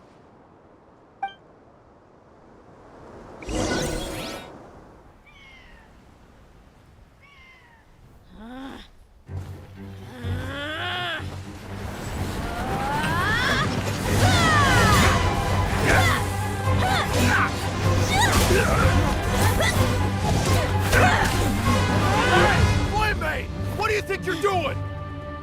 Grandpa! Don't you see this blade here? You coward! Why are your hands shaking? Wait a second! It's a earthquake! Grandpa!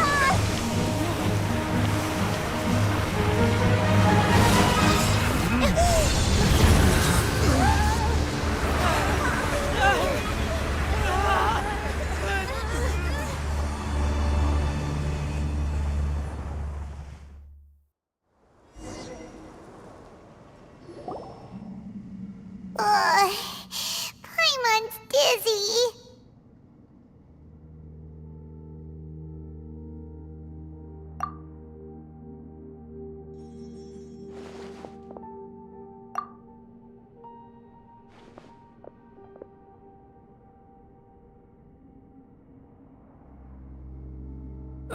This day's going just great. What a nuisance. The sand dune collapsed. I saw an energy field. The village keeper protected us. It glowed green with dendro. Just like you said. The Dendro Archon. The present one. Grandpa? Grandpa? Oh no, he's getting confused again. Hey, look around you.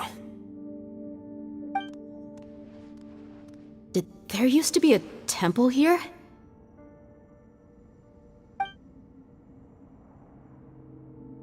It seems that when the sand dune collapsed, it exposed these underground structures. The symbols on the gate belong to King Deshret's civilization. This structure must be ancient. Over time, the sandstorms completely buried it and left it in the state we see now. It could have been an underground palace in the distant past. Oh, a miracle. Praise King Deshret! What's he doing here? And his men too? They must have fallen down here with us. Pretty lucky if you ask me. Most of them seem in really bad shape. Except for him. He got off lightly. Mind your head. No, this isn't the time for conflict. Our exalted lord has shown us the way to his sacred palace. He's not actually gonna go in there, is he? As it happens, I want to take a look inside too. What are you doing? Don't you think it's curious? 1 minute, Lesser Lord Kusanali's power protects us from harm, and the next, remnants of King Deshret's civilization appear. 2 major deities are vying to showcase their power to us. It would be a shame not to witness them both. Paimon thought you weren't interested in gods. Indeed. In my view, gods are just a higher form of living being, or creature, you could say. New discoveries are always worth investigating. Whether they have anything to do with gods is neither here nor there. Raman, what are you gonna do about your men? I'll just let them lay here. King Deshret will take care of his people. Right now, I'm going inside.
It's full of life here.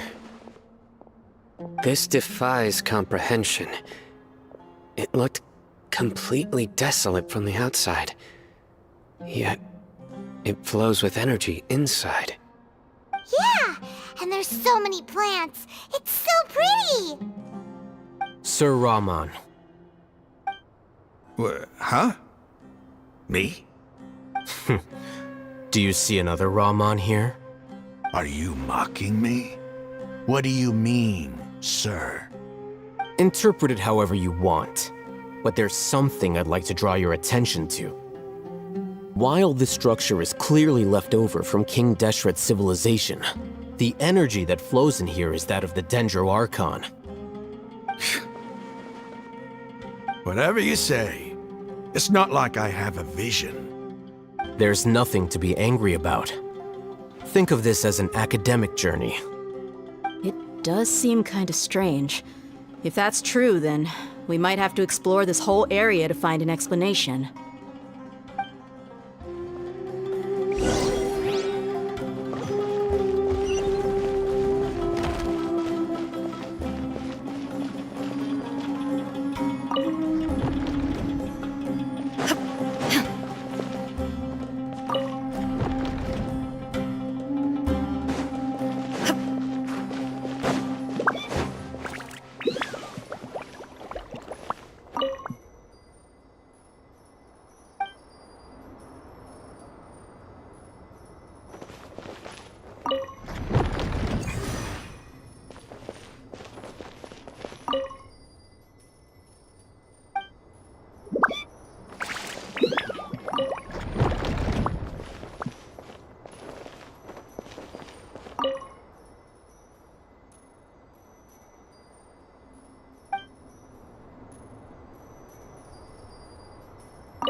Shine down!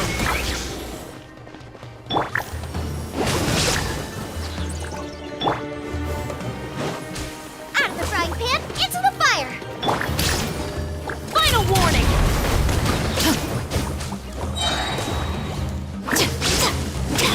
Illusion shattered!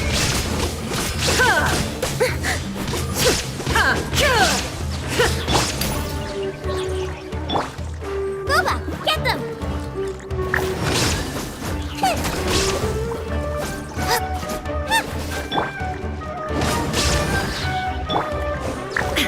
There is no escape! Stop right there!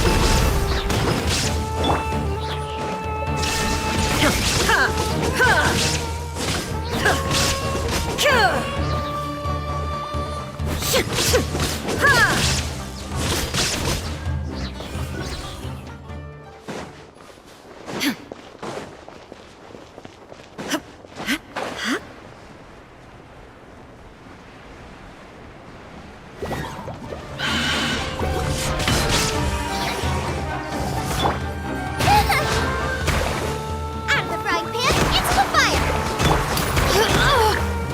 Final warning!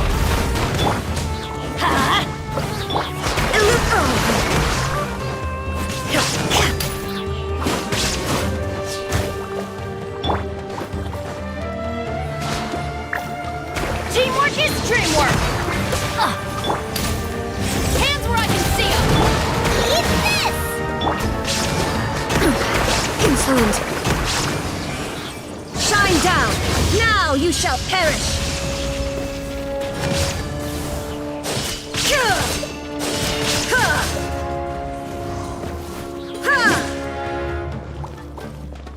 Illusion shattered!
It's full of life here. This defies comprehension. It looked completely desolate from the outside. Yet, it flows with energy inside. Yeah, and there's so many plants. It's so pretty! Sir Rahman. Huh? Me? Do you see another Rahman here? Are you mocking me? What do you mean, sir? Interpret it however you want. But there's... Whatever you say. There's nothing to be... It does seem...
Shine down!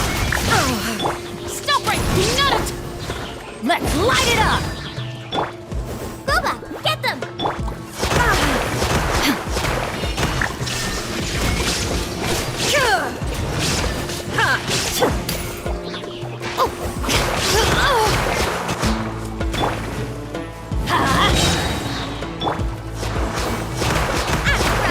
Into the fire! There is no escape! Final warning!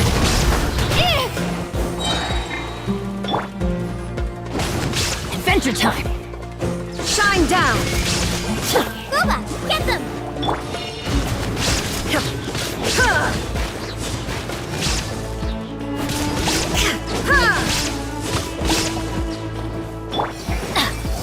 I'm going in!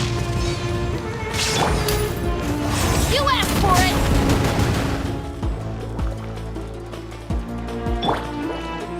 You're toast! At the fried tip! Inazuma shines eternal!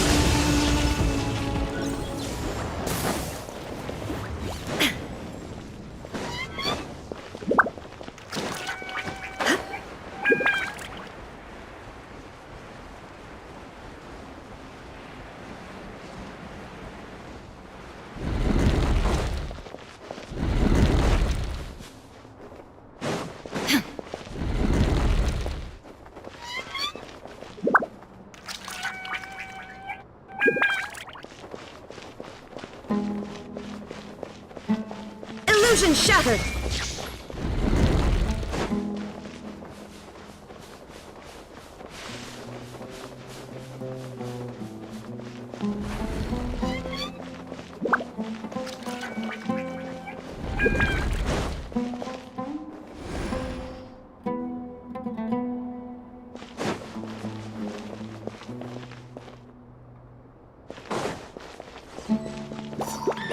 There is no escape!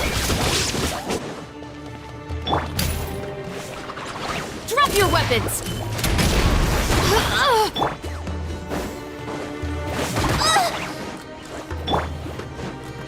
Let's light it up! Shine down!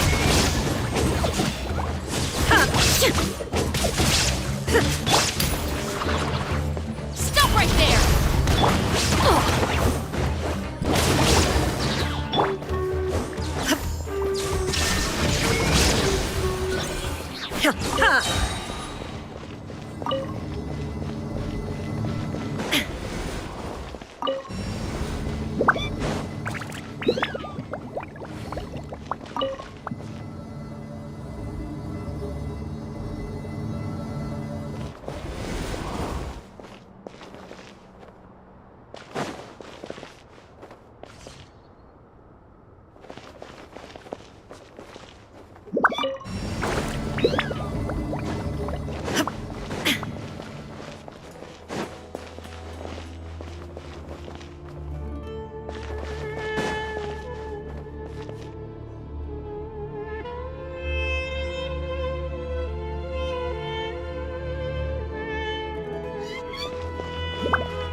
Final warning! Booba, get them! Illusion shattered!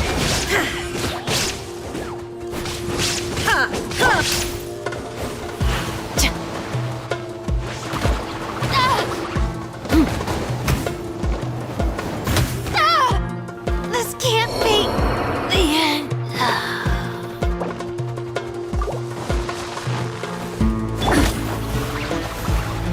Everybody stand back! Now you shall perish!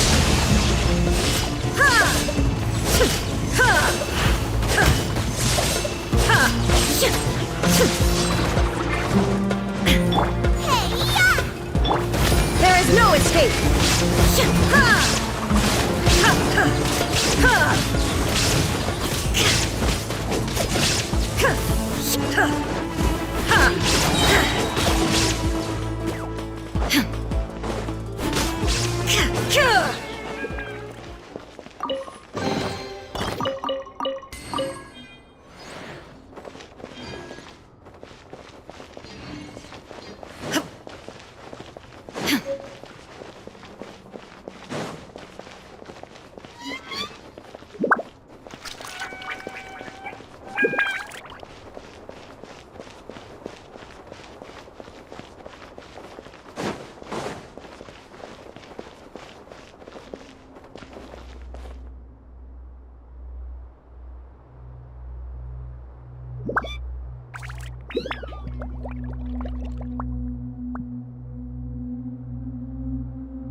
One down! Ha! Ha!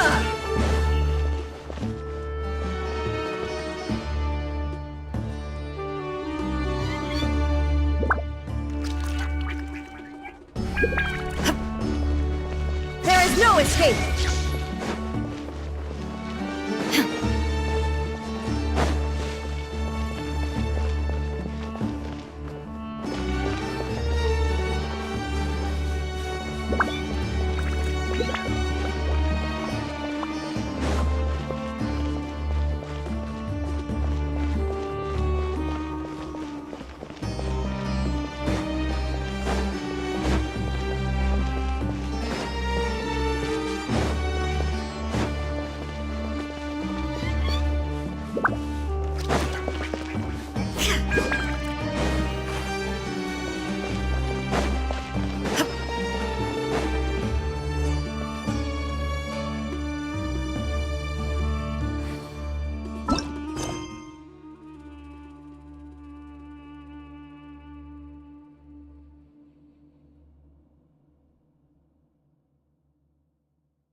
Illusion shattered!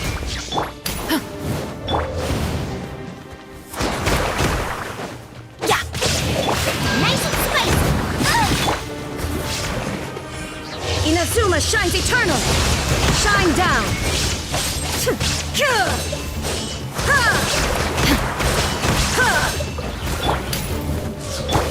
Off we go! I'm going in! There it goes!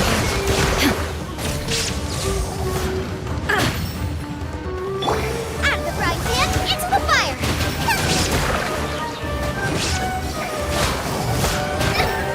Help! Legionnaire is attacking me!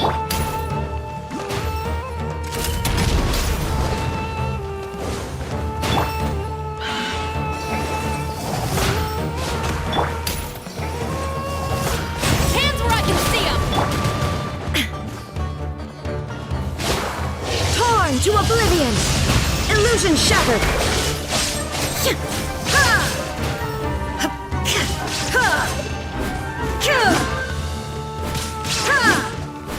Shine down!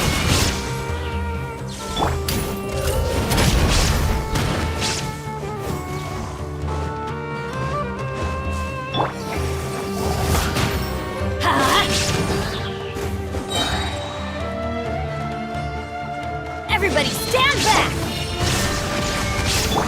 Drop your weapons!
That's a sight to see.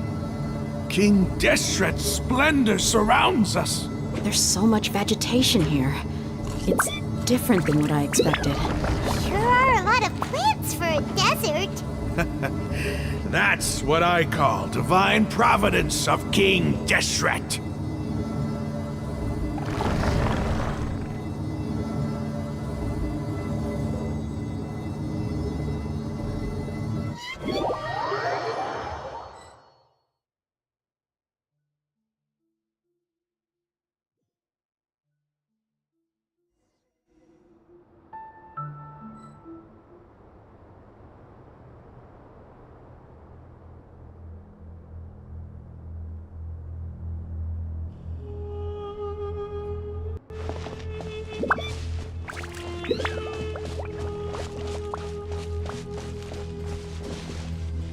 It's getting brighter! Oh, it looks so beautiful!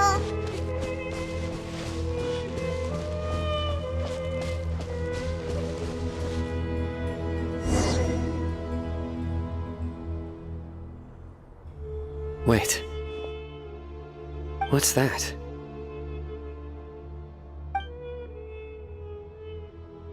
A load of flowers. And it looks like there's something among them.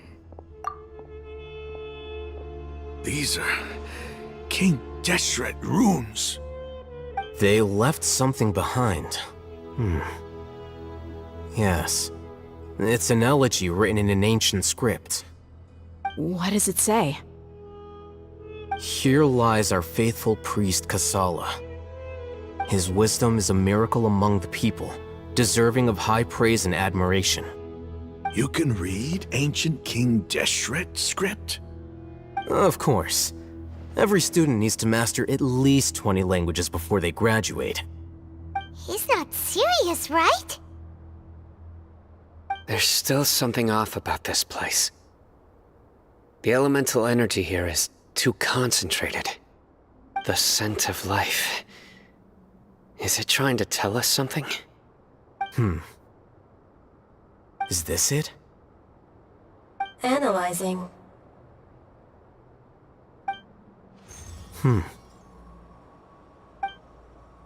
There seems to be a hidden message among these skeletal remains. Excellent. There's a device from King Deshret's civilization in this gravesite.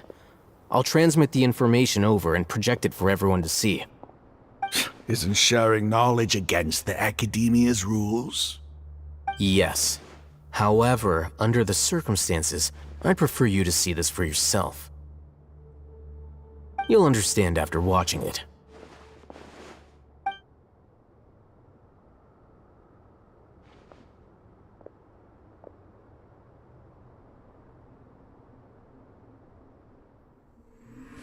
Civilization is born of knowledge, but so too can knowledge be its demise.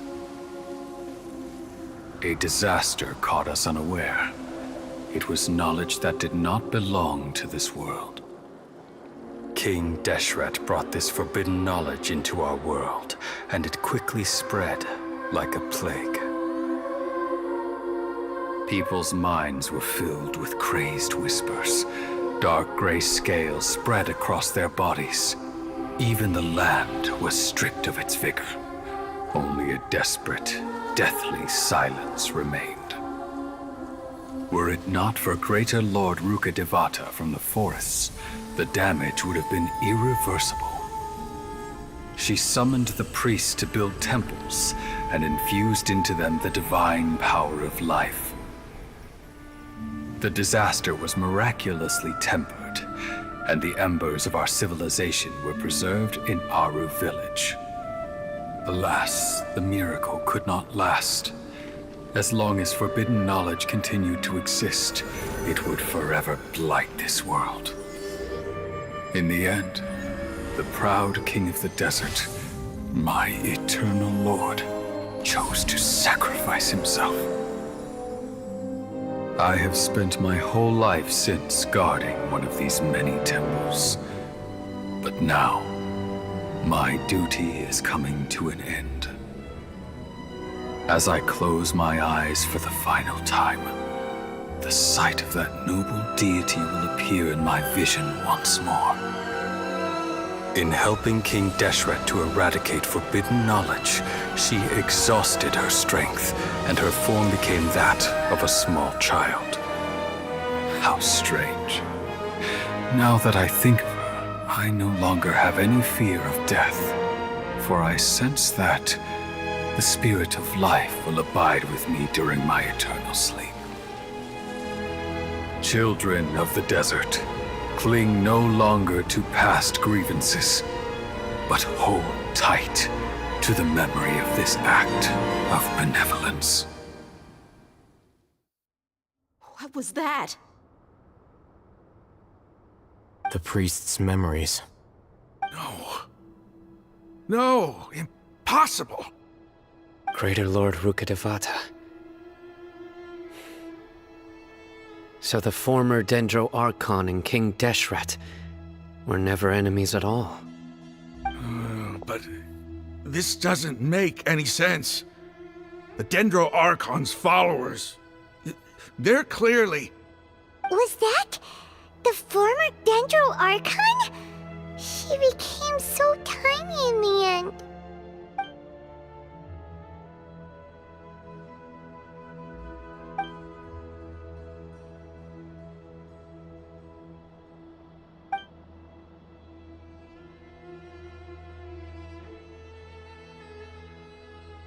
You might be distrustful of the Akasha, but there's no reason for you to doubt King Deshret's technology.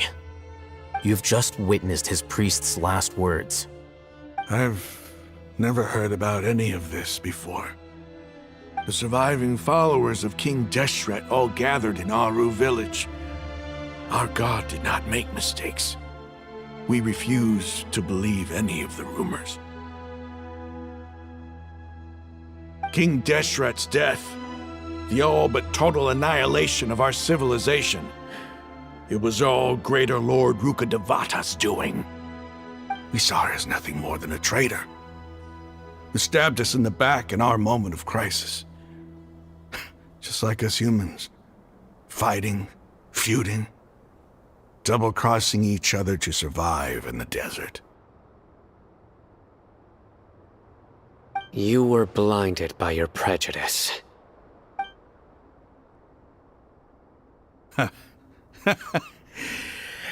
If I hadn't seen this for myself, if I hadn't witnessed his last words with my own eyes, ears, and heart, how could I ever begin to accept this? The truth is so far from what I've always known. Am I really supposed to believe that after all these years, all this time seeking revenge, suddenly now my enemy is my savior? Raman, that's enough. Give it a rest. You're starting to make a fool of yourself. Dia, tell me, my Eremites and I, what are we even fighting for?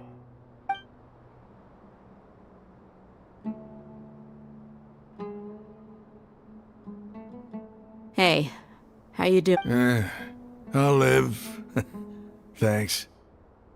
I should probably go. Can't just stay here forever. What's your next move gonna be? Oh, I know what you're going to ask. I feel deeply ashamed of everything I've done. You'll get everything you're asking for. But please, give me some time. After everything that's happened here today, somehow I need to explain it to the others. It's not gonna be easy. Well, I guess that's for me to deal with. When would be a good time for us to go? Tomorrow, I'll convince everyone that we're all on the same side. And I'll return every last one of your your village keepers. We'll share our other resources with you too. You seem to finally understand that our true enemy is the sages. Yes. The gods never gave up on anyone. It's the people responsible for all this that need to face the consequences of it. That must have been rough, but he seems to have figured things out now. Raman's no fool. Being the leader of your own faction in the desert is no easy feat. It's too bad he was held back by his belief in King Deshret, but now that the outcome, at least, is favorable. We should get going too. Let's head back, have a proper meal, and a nice, long sleep. We'll need all our energy tomorrow.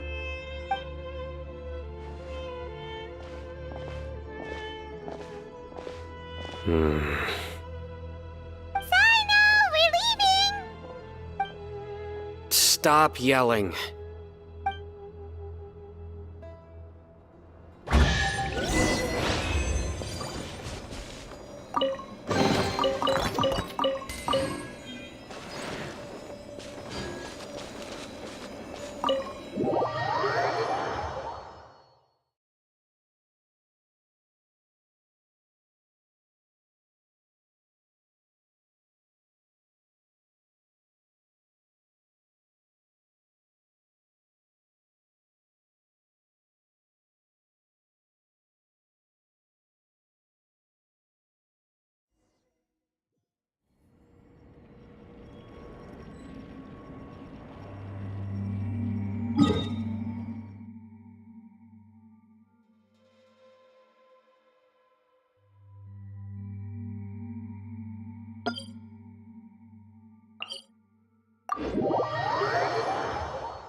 Looking for trouble? Lucky today.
Clear skies can do nothing to hide the brilliance of lightning.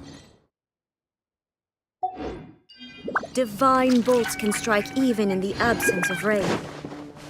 Do you see that tree? Wait, you understand? So, demonstration is not required. Good.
Clear skies can do nothing to hide the brilliance of lightning. Divine bolts can strike even in the absence of rain. Do you see that tree? Wait, you understand? So, demonstration is not required. Good.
right there!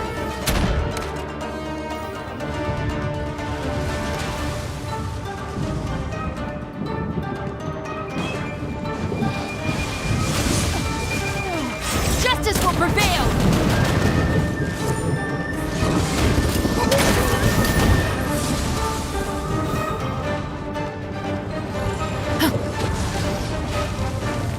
Gotcha!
Navigating the world is a whole lot easier with a few different identities to choose from. Need me to come up with some?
Drop your weapons!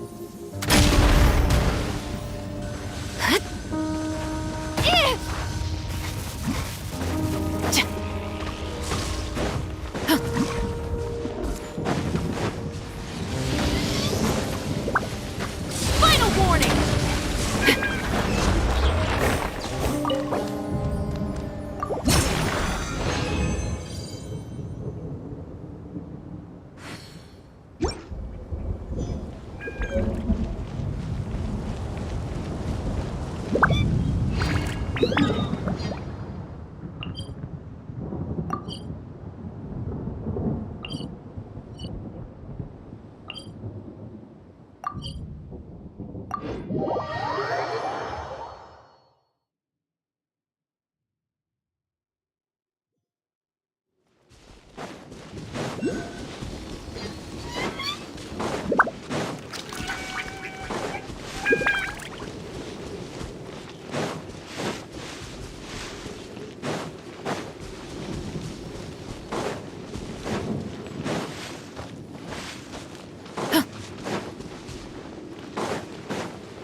Drop your weapons!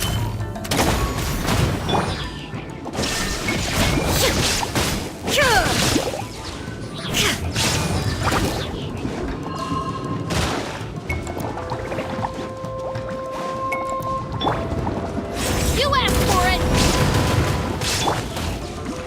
Now you shall perish!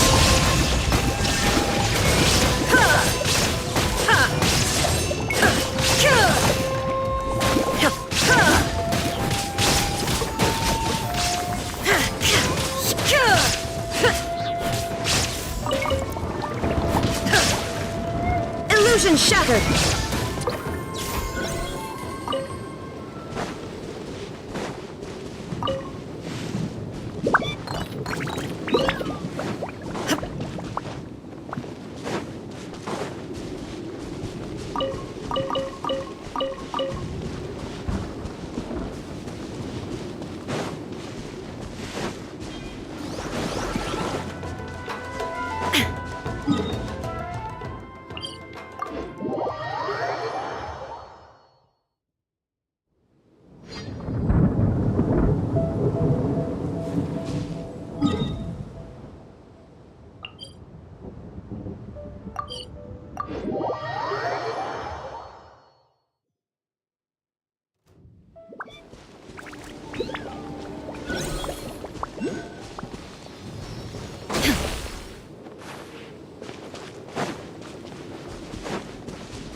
No escape!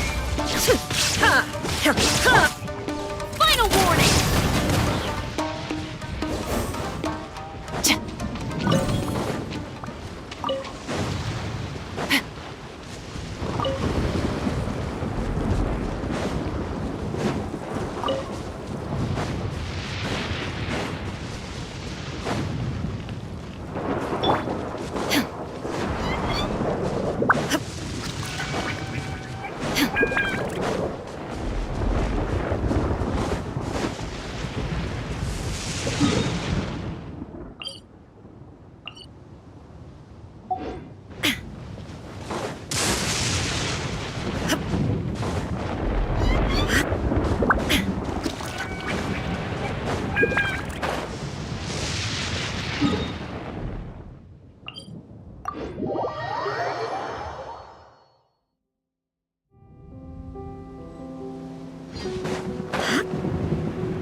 Drop your weapons!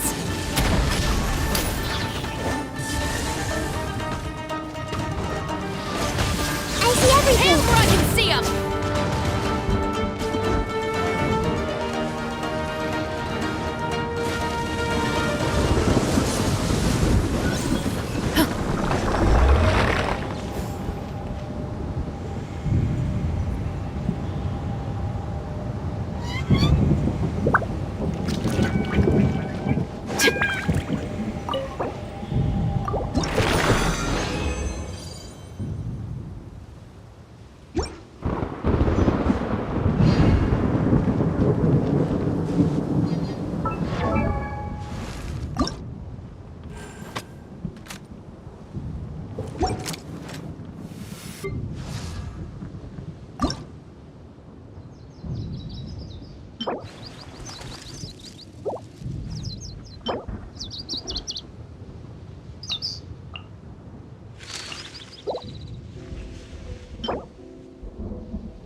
The Special Security and Surveillance Patrol isn't involved in regular patrol duties around Fontaine. The people we're after aren't exactly the type who just pop up on the street.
The musket is my favorite weapon. It's both powerful and threatening. Sometimes the latter trait is far more useful.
What's one more?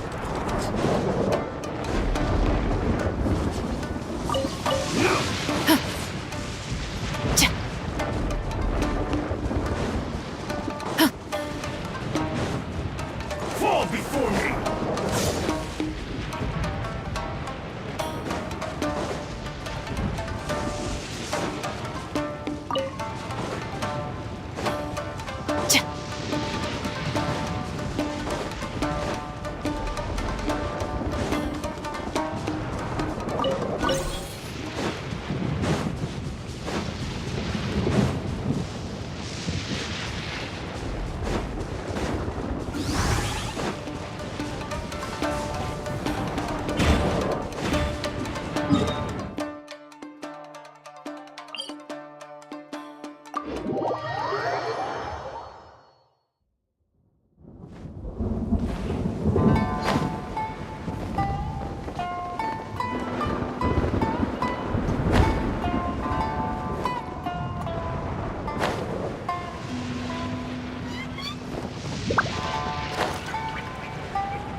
Ad Astra Abyssosk.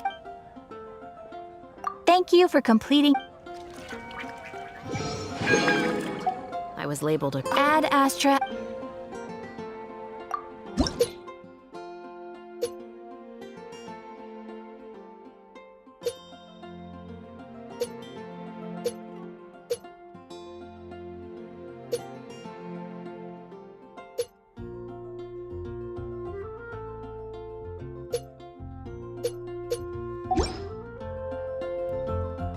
Ad Astra Abyss.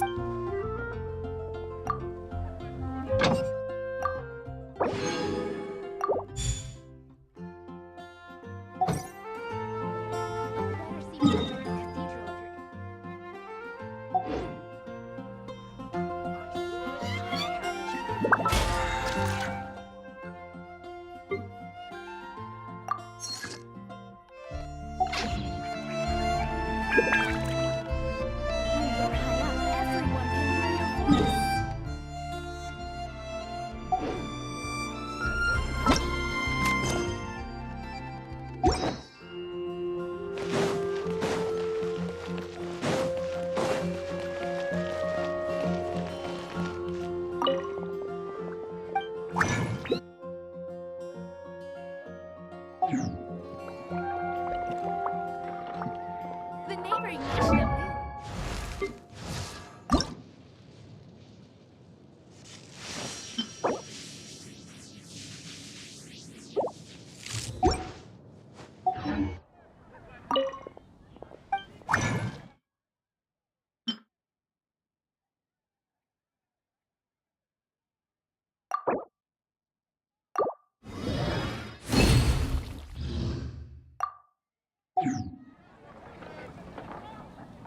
You're also here from Mondstadt's wine, aren't you? Ancient alchemy.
get down to business.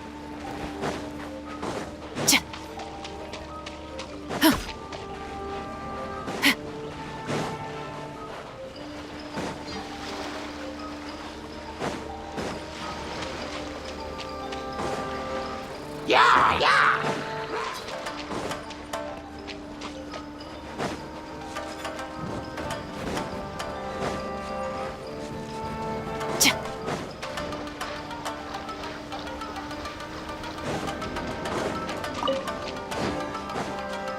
Stand down!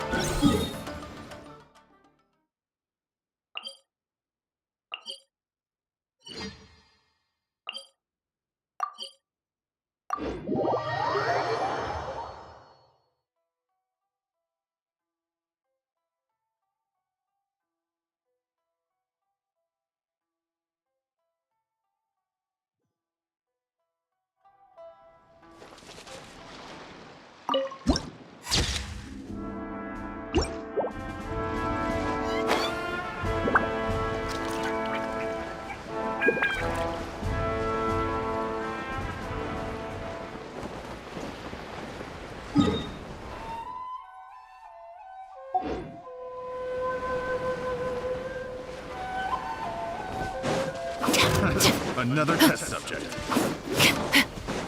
Direct assault!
Another test subject.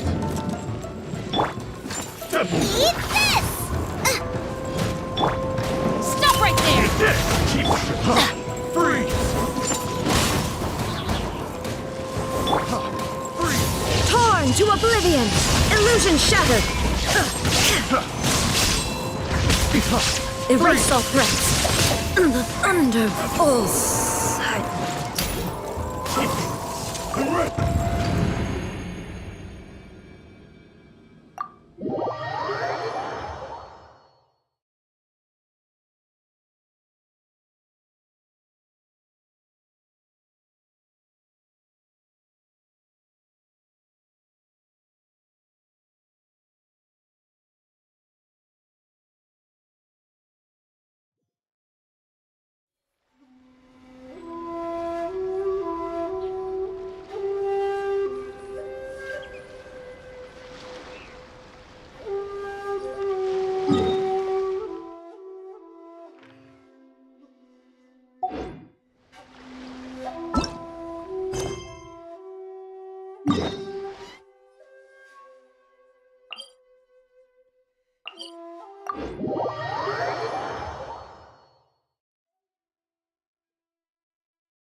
The sheep.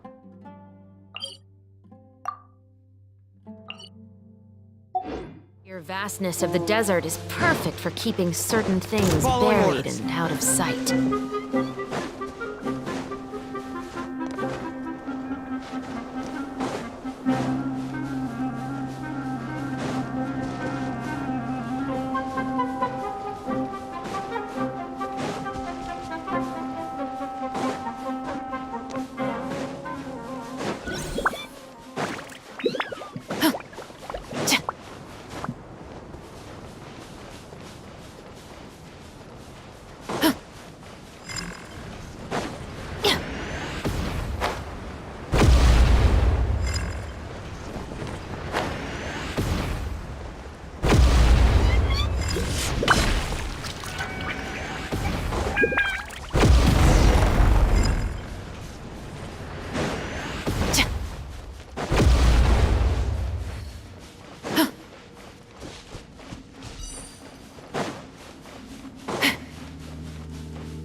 Drop your weapons!